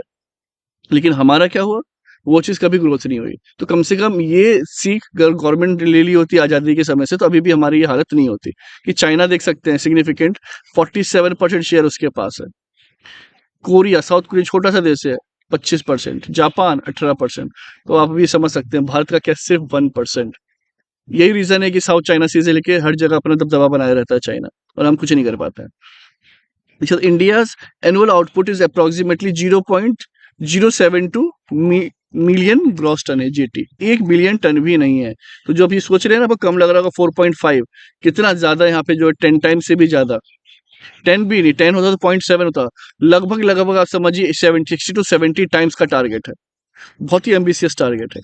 Average age of India flagged feed जो है वो 21 साल है, creating an immediate domestic demand for nearly 2500 new vessels for fleet replacement. भाई इतने सारे पुराने पुराने एवरेज एज जो है, जो अभी के अभी 2500 चाहिए, इतना डिमांड है अभी इंडिया में। India sector was valued 90 billion in 2022, और वो बढ़ के जो है 8 बिलियन हो जाएगा। अब समझ सकते हैं कितना बढ़ जाएगा ये। लगभग हर साल ये डबल हो रहा है, 100% जो है हर साल मिलियन से बिलियन जो है लगभग ये पहुंच जाएगा, 10 टाइम्स हो जाएगा अगले 10 सालों में। कितनी बड़ी बात है, आज के टाइम में पैसा 8 साल में डबल हो रहा है, ये हो रहा है, ये 10 गुना हो जाएगा 10 साल में।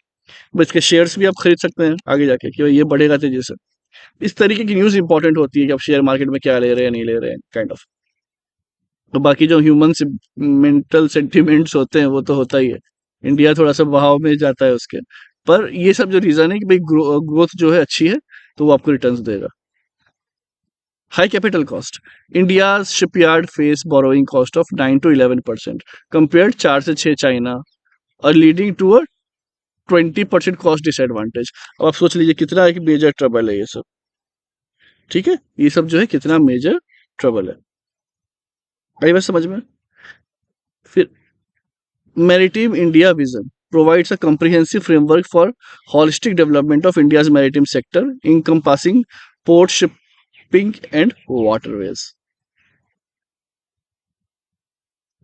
Maritime Amrit Kal Vision 2047. The government has launched a long-term roadmap aiming to place India among the top 5 shipbuilding nation 2047 में। तो कहाँ हम 1% से भी कम है, टॉप 5 का टारगेट है, तो बहुत ही हाईली एम्बिशियस टारगेट है, याद रखेंगे, प्रीलिम्स में पूछ दिया जा सकता है। इंफ्रास्ट्रक्चर स्टेटस की बात करें तो कमर्शियल वेजल जो है 10,000 जो आपका जीटी है, ठीक है, क्या है, आई थिंक गीगाटन्स बोलते हैं इसे, लिखिएगा कमेंट सेक्शन में कि टनेज कितने टनेज ऑफ ये है।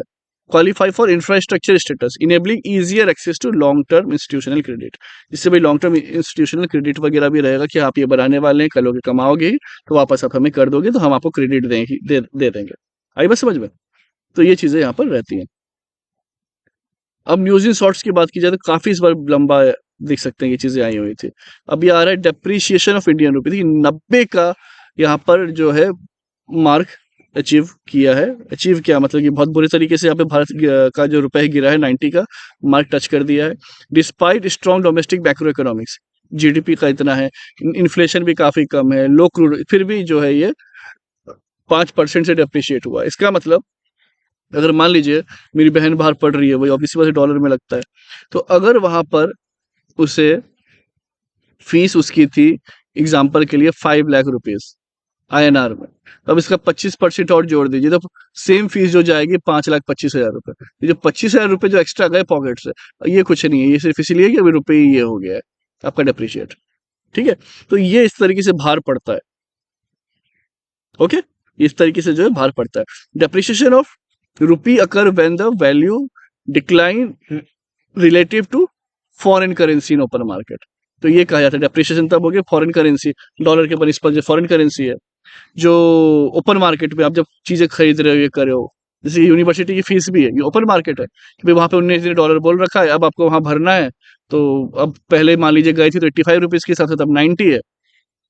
ठीक है, तो बहुत ज्यादा ये इम्पैक्ट पड़ता है इस चीज से। रियल टाइम एग्जांपल जब आप लीजिएगा तो आपको और उस तरह फील हो पाएगा कि नहीं कैसे महंगाई फायदा कर रही है, कैसे नुकसान कर रही है। अब अगर मान लीजिए कि आप कोई चीज को $1 में सामान, एक बिस्किट $1 1 रुपीज डॉलर पे आप उसको क्या कर रहे थे, सेल कर रहे थे। अब आप $1 ले रहे हो, पहले आपको 85 रुपीज मिल रहा था, आपको 90 मिल रहा है, तो आपको फायदा हो जाएगा। बढ़िया है यार, ₹5 एक्स्ट्रा मिल रहा है, मुझे तो $1 में ही बेचना था। तो $1 की अगर वैल्यू 100 हो गई तो वो और अच्छा है।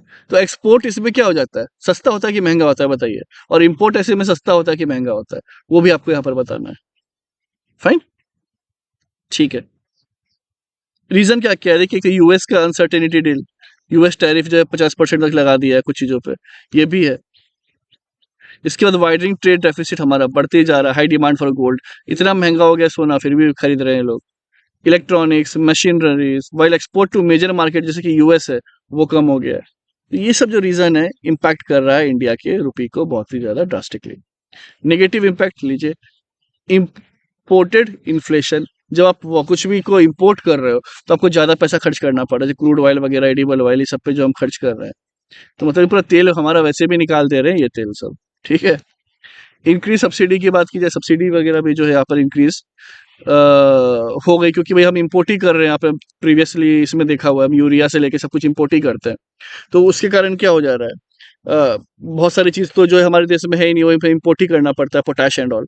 तो इसके कारण अब वो जो और इंपोर्ट हो रहा है, तो उसके कारण आपका सब्सिडी बर्डन बढ़ रहा है, कि गवर्नमेंट नहीं चाहिए कि वो जो भार है डिप्रिसिएशन का वो किसान तक जाए। किसान तक जाएगा तो अगेन फिर जो है प्रोडक्टिविटी जो है हो सकता है उतना खरीद ही नहीं पाए, और अच्छे तरीके से फिर पैदावार ना हो, तो और फिर महंगाई बढ़ेगी। तो इसका भी बर्डन कौन उठा रही है, गवर्नमेंट उठा रही है। Higher cost of overseas liability, तो ये भी चीज़ है, डॉलर डोमिनेटेड डेब्ट जहाँ पे है तो वहाँ पे हायर रीपेमेंट करना पड़ेगा, फिर और ज़्यादा इंटरेस्ट। पता चल रहा है जो पहले 22% इंटरेस्ट पे पैसा जा रहा था, अब आने वाले टाइम में 24% जाएगा, 2% पूरे देश का पैसा सोच सकते हैं कितना होता है। तो ये सब इम्पैक्ट्स यहाँ पर चल रहे हैं। पॉजिटिव ये एक्सपोर्ट के लिए अच्छा हो जाता है, जैसे मैंने कहा ना, $1 आप बेच रहे थे बिस्किट 100 रुपए की, $1 में, तो अब वही चीज़ जो क्या हो गया है, आपको फायदा होने लग गया है, 5 रुपए 10 रुपए एक्स्ट्रा। रेमिटेंस के लिए फायदा है, वीकर रूपी could remittance from overseas more attractive, कि अब बाहर वाले देश में मान लीजिए मैं चला गया, मैंने वहाँ पे $1000 डॉलर में बचा रहा हूँ। अब मैं सोच रहा हूँ अगर मैं मम्मी पापा को पैसा भेज दूंगा $1000, तो उनके पास कितना चला जाएगा, $90,000। पहले उसका कितना मिल रहा था उनको, 85,000, उसके पहले 80,000। तो ये भेजने वाले को तो मजा आने लगेगा ना कि भाई अब भेजते हैं, तो रेमिटेंस थोड़ा सा बढ़ सकता है कि वीकर रूपी होने के कारण। क्लियर आई बात समझ में? तो ये global indices for reforms and growth है। ये बेसिकली बता रहा है कि भाई किस तरीके से अलग अलग इंडाइसेस है, जिसमें कि गवर्नेंस, डेवलपमेंट, इंडस्ट्री सब काम करती है। अलग अलग इसमें इंडस्ट्रीज वगैरह है। हर इंडाइस पे ये कर दिया कि अच्छा वो कैसा काम कर रही है, नहीं कर रही है, उसका जो है रिपोर्ट सबमिट करो गवर्नमेंट को, ताकि वो देख पाए कि जितना भी हमने वर्ल्ड में अलग अलग जगह सिग्नेटरी हैं कि हम ये ऐसे करेंगे, हम इस तरीके से काम करेंगे, गवर्नमेंट बोल रही है, चाहे वो कहीं भी बोल रही है, किसी भी 2030 के विजन के हिसाब से बोल रही हो, चाहे कुछ भी बोल रही हो, ठीक है, 2070 के विजन के हिसाब से बोल रही हो, हम सही चल रहे हैं नहीं, तो सबका काम है यहाँ पर ये नोडल एजेंसी का कि वो रिपोर्ट सबमिट कर दो, कि NITI Aayog data quality check करे, ठीक है, रिफॉर्म्स इंप्लीमेंट करे। फिर सिग्निफिकेंस क्या है, इनहेंस ट्रांसपेरेंसी, ट्रांसपेरेंसी बढ़ेगी, स्ट्रेंथन हो पाएगा पॉलिसी मेकिंग, जब ये सब अपने अपने अपनी डाइसेस जो है इकोनॉमी पे ये अपने रिपोर्ट डालेंगे, गवर्नेंस पे, डेवलपमेंट पे, इंडस्ट्री पे, तो फिर जो है इंडिया की ग्लोबल कॉम्पिटिटिवनेस पे ये डेटा जो काम आएगा। कॉम्पिटिटिव फेडरलिज्म से लेके सपोर्ट करेगा कोऑपरेटिव। ओके, तो ये है यहाँ पर इंडस्ट्रियल पार्क की अगर हम बात करें, तो भाई इंडस्ट्रियल पार्क जो है यहाँ पर लगभग 4500 के आसपास इंडस्ट्रियल पार्क है इस देश में। Okay, 306 plug and play industrial park है, 20 पार्क्स एंड स्मार्ट सिटीज जो are being developed under national industrial corridor corporation, तो इसके द्वारा यहाँ पर ये किए हुए हैं।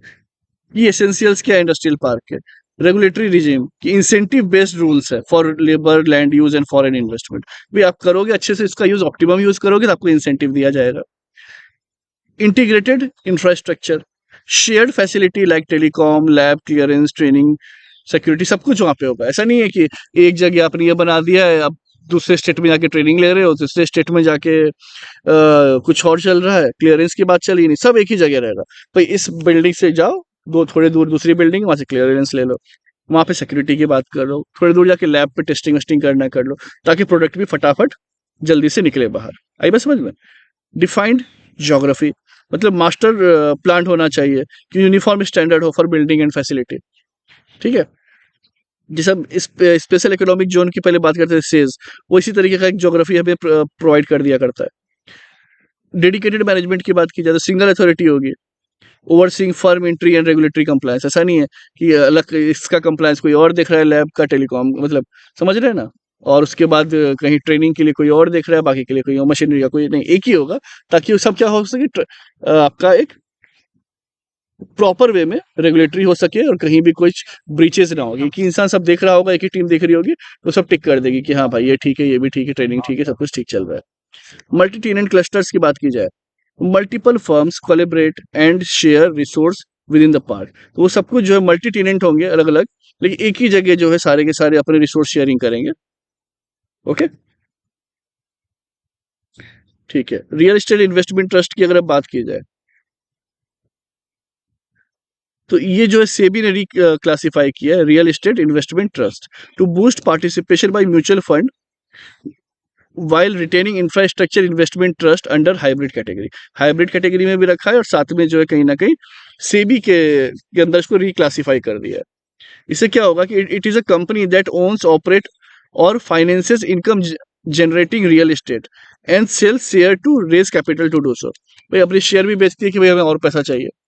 जैसे आप देखते होंगे कि रेलवे का भी है काफी शेयर्स, आईआरएफसी भी आपने देखा होगा, इंडियन रेलवे फाइनेंशियल कॉर्पोरेशन, तो ये सब भी क्या करती है, अपनी शेयर्स वगैरह जो है इक्विटी मार्केट में डालती है कि आप उसे खरीदो, उनके पास फंड आए, उससे वो और ज्यादा जो ये कर पाए। तो हर बार लोन लेने से तो अच्छा ये भी रहता है कि कितना आप लोन लोगे, तो उससे अच्छा क्या है, लोगों को अपने शेयर होल्डर बना दो, प्रॉफिट आए उन्हें दे दो, लॉस आए तो वो बियर करेंगे, ठीक है। इसलिए वो थोड़ा सा हाई रिस्क बेस हो भी जाता है। रिस्क बेस्ड डिपॉजिट इंश्योरेंस की अगर बात की जाए, it will replace the current flat rate system like of 12 paisa per 100 deposit. The main objective of deposit insurance is to protect depositor money against bank failure. मतलब ये नहीं कि bank fail हो गया तो बर्बाद हो गए. Okay. In it, the insurance premium charged to bank depends upon their risk profile. Bank का रिस्क प्रोफाइल ज्यादा है तो उनको ज्यादा इंश्योरेंस देना पड़ेगा. जैसे यस बैंक डूबने पे था, ये सब है, तो उन्हें वहां पे ज्यादा देना पड़ेगा. बट जिनका अच्छा चल रहा है लाइक एचडीएफसी, आईसीआईसीआई, एसबीआई, तो उनको कम रहेगा. तो इससे बैंक भी रहेगा कि भाई हमें अच्छे से अच्छे अपनी प्रोफाइल बना के रखनी है ताकि हमें कम. जैसे आप देखते होगे ना, आप जब जाते होगे लोन लेने तो आपसे पूछता होगा आप क्रेडिट स्कोर क्या है सर. क्रेडिट स्कोर कम ज्यादा है तो आपको आसानी से दे देगा लोन, कम इंटरेस्ट रेट पे दे देगा, सब करेगा. वैसे अब बैंक के साथ भी अब कह रहा है कि यार आरबीआई ये करना जरूरी है. आप भी अच्छा कर रहे हो तो आपको कम इस पे मिल जाएगा प्रीमियम पे इंश्योरेंस. अदरवाइज आपको भी इंश्योरेंस ज्यादा देना पड़ेगा. क्लियर? ये साउंड रिस्क मैनेजमेंट है, reward prudent behaviour with lower cost. Okay, आई बात समझ में?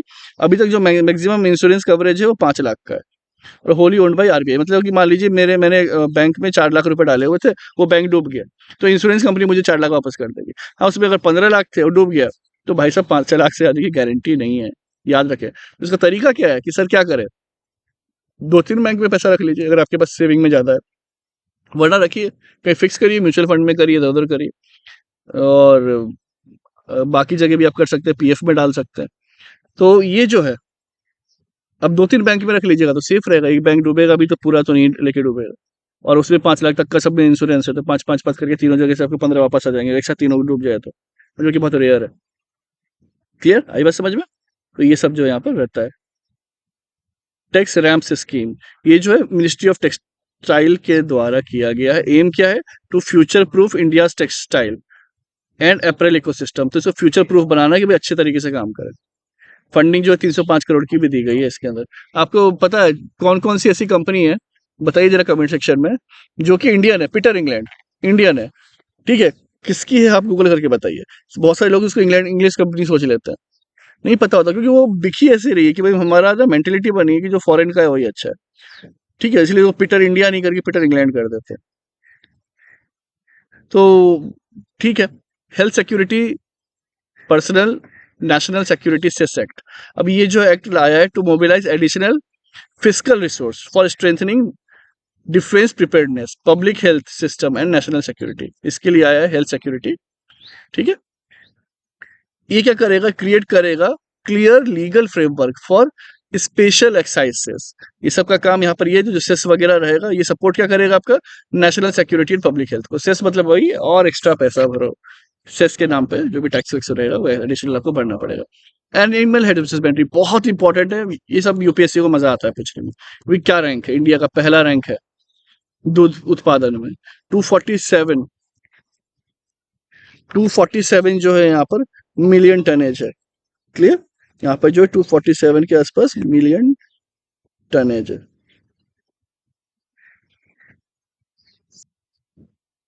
ओके, तो ये लैंक आपको ये पता चल गया कि 485 ग्राम लगभग जो है हम हर इंसान इतना क्या कर रहा है, कंज्यूम कर रहा है. आई बात समझ में? पहले ये इतना था तो काफी बढ़ा है. तो हर इंसान लगभग लगभग आधा किलो दूध डेली पी रहा है. तो और क्या चाहिए भाई, जहाँ 140 करोड़ आबादी है. उत्तर प्रदेश जो है 15% के आसपास प्रोड्यूस कर रहा है. पॉपुलेशन भी ज्यादा, सबसे बहुत सही कर रहा है. राजस्थान, मध्य प्रदेश, गुजरात और ये. इंडिया लगभग वर्ल्ड का 1/4 मिल्क प्रोड्यूस करता है. मतलब हम आबादी कितनी है हमारी? 150 करोड़ से भी कम है. और दुनिया की आबादी लगभग अब 800 करोड़ पहुंच चुकी है. तो हम 200 करोड़ होते तो 1/4, तो मतलब हम जितनी हमारी आबादी है मुझसे ज्यादा ही मिल्क प्रोड्यूस कर रहे हैं. तो बहुत बड़ी बात. सेकंड जो है इंडिया एक प्रोडक्शन में, अंडा जो है, तो एक इंसान लगभग यहाँ पे 106 अंडा पूरे साल में खा जाता है. ठीक है, तो एक अच्छा खासा है कि ये भी आप देख सकते हैं कि हर 3 दिन में एक अंडा, इंसान हर 2 दिन में. जबकि वेजिटेरियंस लोग भी बहुत है इंडिया में.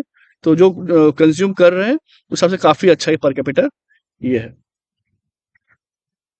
टॉप में कौन है? आंध्र प्रदेश 18%, फिर तमिलनाडु, ये सब है. तो भाई जो जिस स्टेट के हैं प्लीज याद रख ले. कोई आंध्र प्रदेश से तो आंध्र प्रदेश पीसीएस में काम आ जाएगा, उत्तर प्रदेश पीसीएस में ये काम आ जाएगा. क्लियर? तो इस तरीके से ये मुझे नहीं बोलना है, ये सब आपको ही खुद याद रखना है. मीट प्रोड्यूसिंग में हम 4th नंबर पे है. तो एनिमल हस्बेंड्री एंड डेयरी के बारे में यहाँ पर देखने आपको यहाँ पर ये मिल गया. टोटल प्रोडक्शन की बात की जाए तो यहाँ पे 10 50 मिलियन टन के आसपास है। Meat production from poultry 5 million ton है, and about half of the total जो है ये आपका है वेस्ट बंगाल से आ रहा है सबसे ज्यादा, उत्तर प्रदेश, महाराष्ट्र, आंध्र प्रदेश, ठीक है। वुल की बात की जाए जिससे हम स्वेटर बनते हैं, तो वो 34 मिलियन केजी है, सबसे ज्यादा राजस्थान से आता है। ऐसा लगेगा नहीं है, लगेगा कि जहाँ गर्मी है वहां से वुल, बट भीड़ भीड़ वहां बहुत है। फिर जम्मू एंड कश्मीर, गुजरात, यहाँ पे ये सब चीज से आता है। ओके, फाइनली जो है ये हमारा पार्ट कंप्लीट हुआ। इसके बाद जो हम नेक्स्ट पार्ट स्टार्ट करेंगे, ठीक है। बाकी अभी तक अगर सब्सक्राइब नहीं किया चैनल, सब्सक्राइब कर लें। पीडीएफ जो है आपको टेलीग्राम ग्रुप पे मिल जाएगा। और कोई भी क्वेरीज रहे, you can mail us on pratiksaurabh@gmail.com। चलिए फिर मिलते हैं हम नेक्स्ट सेशन में, तब तक के लिए जय हिंद।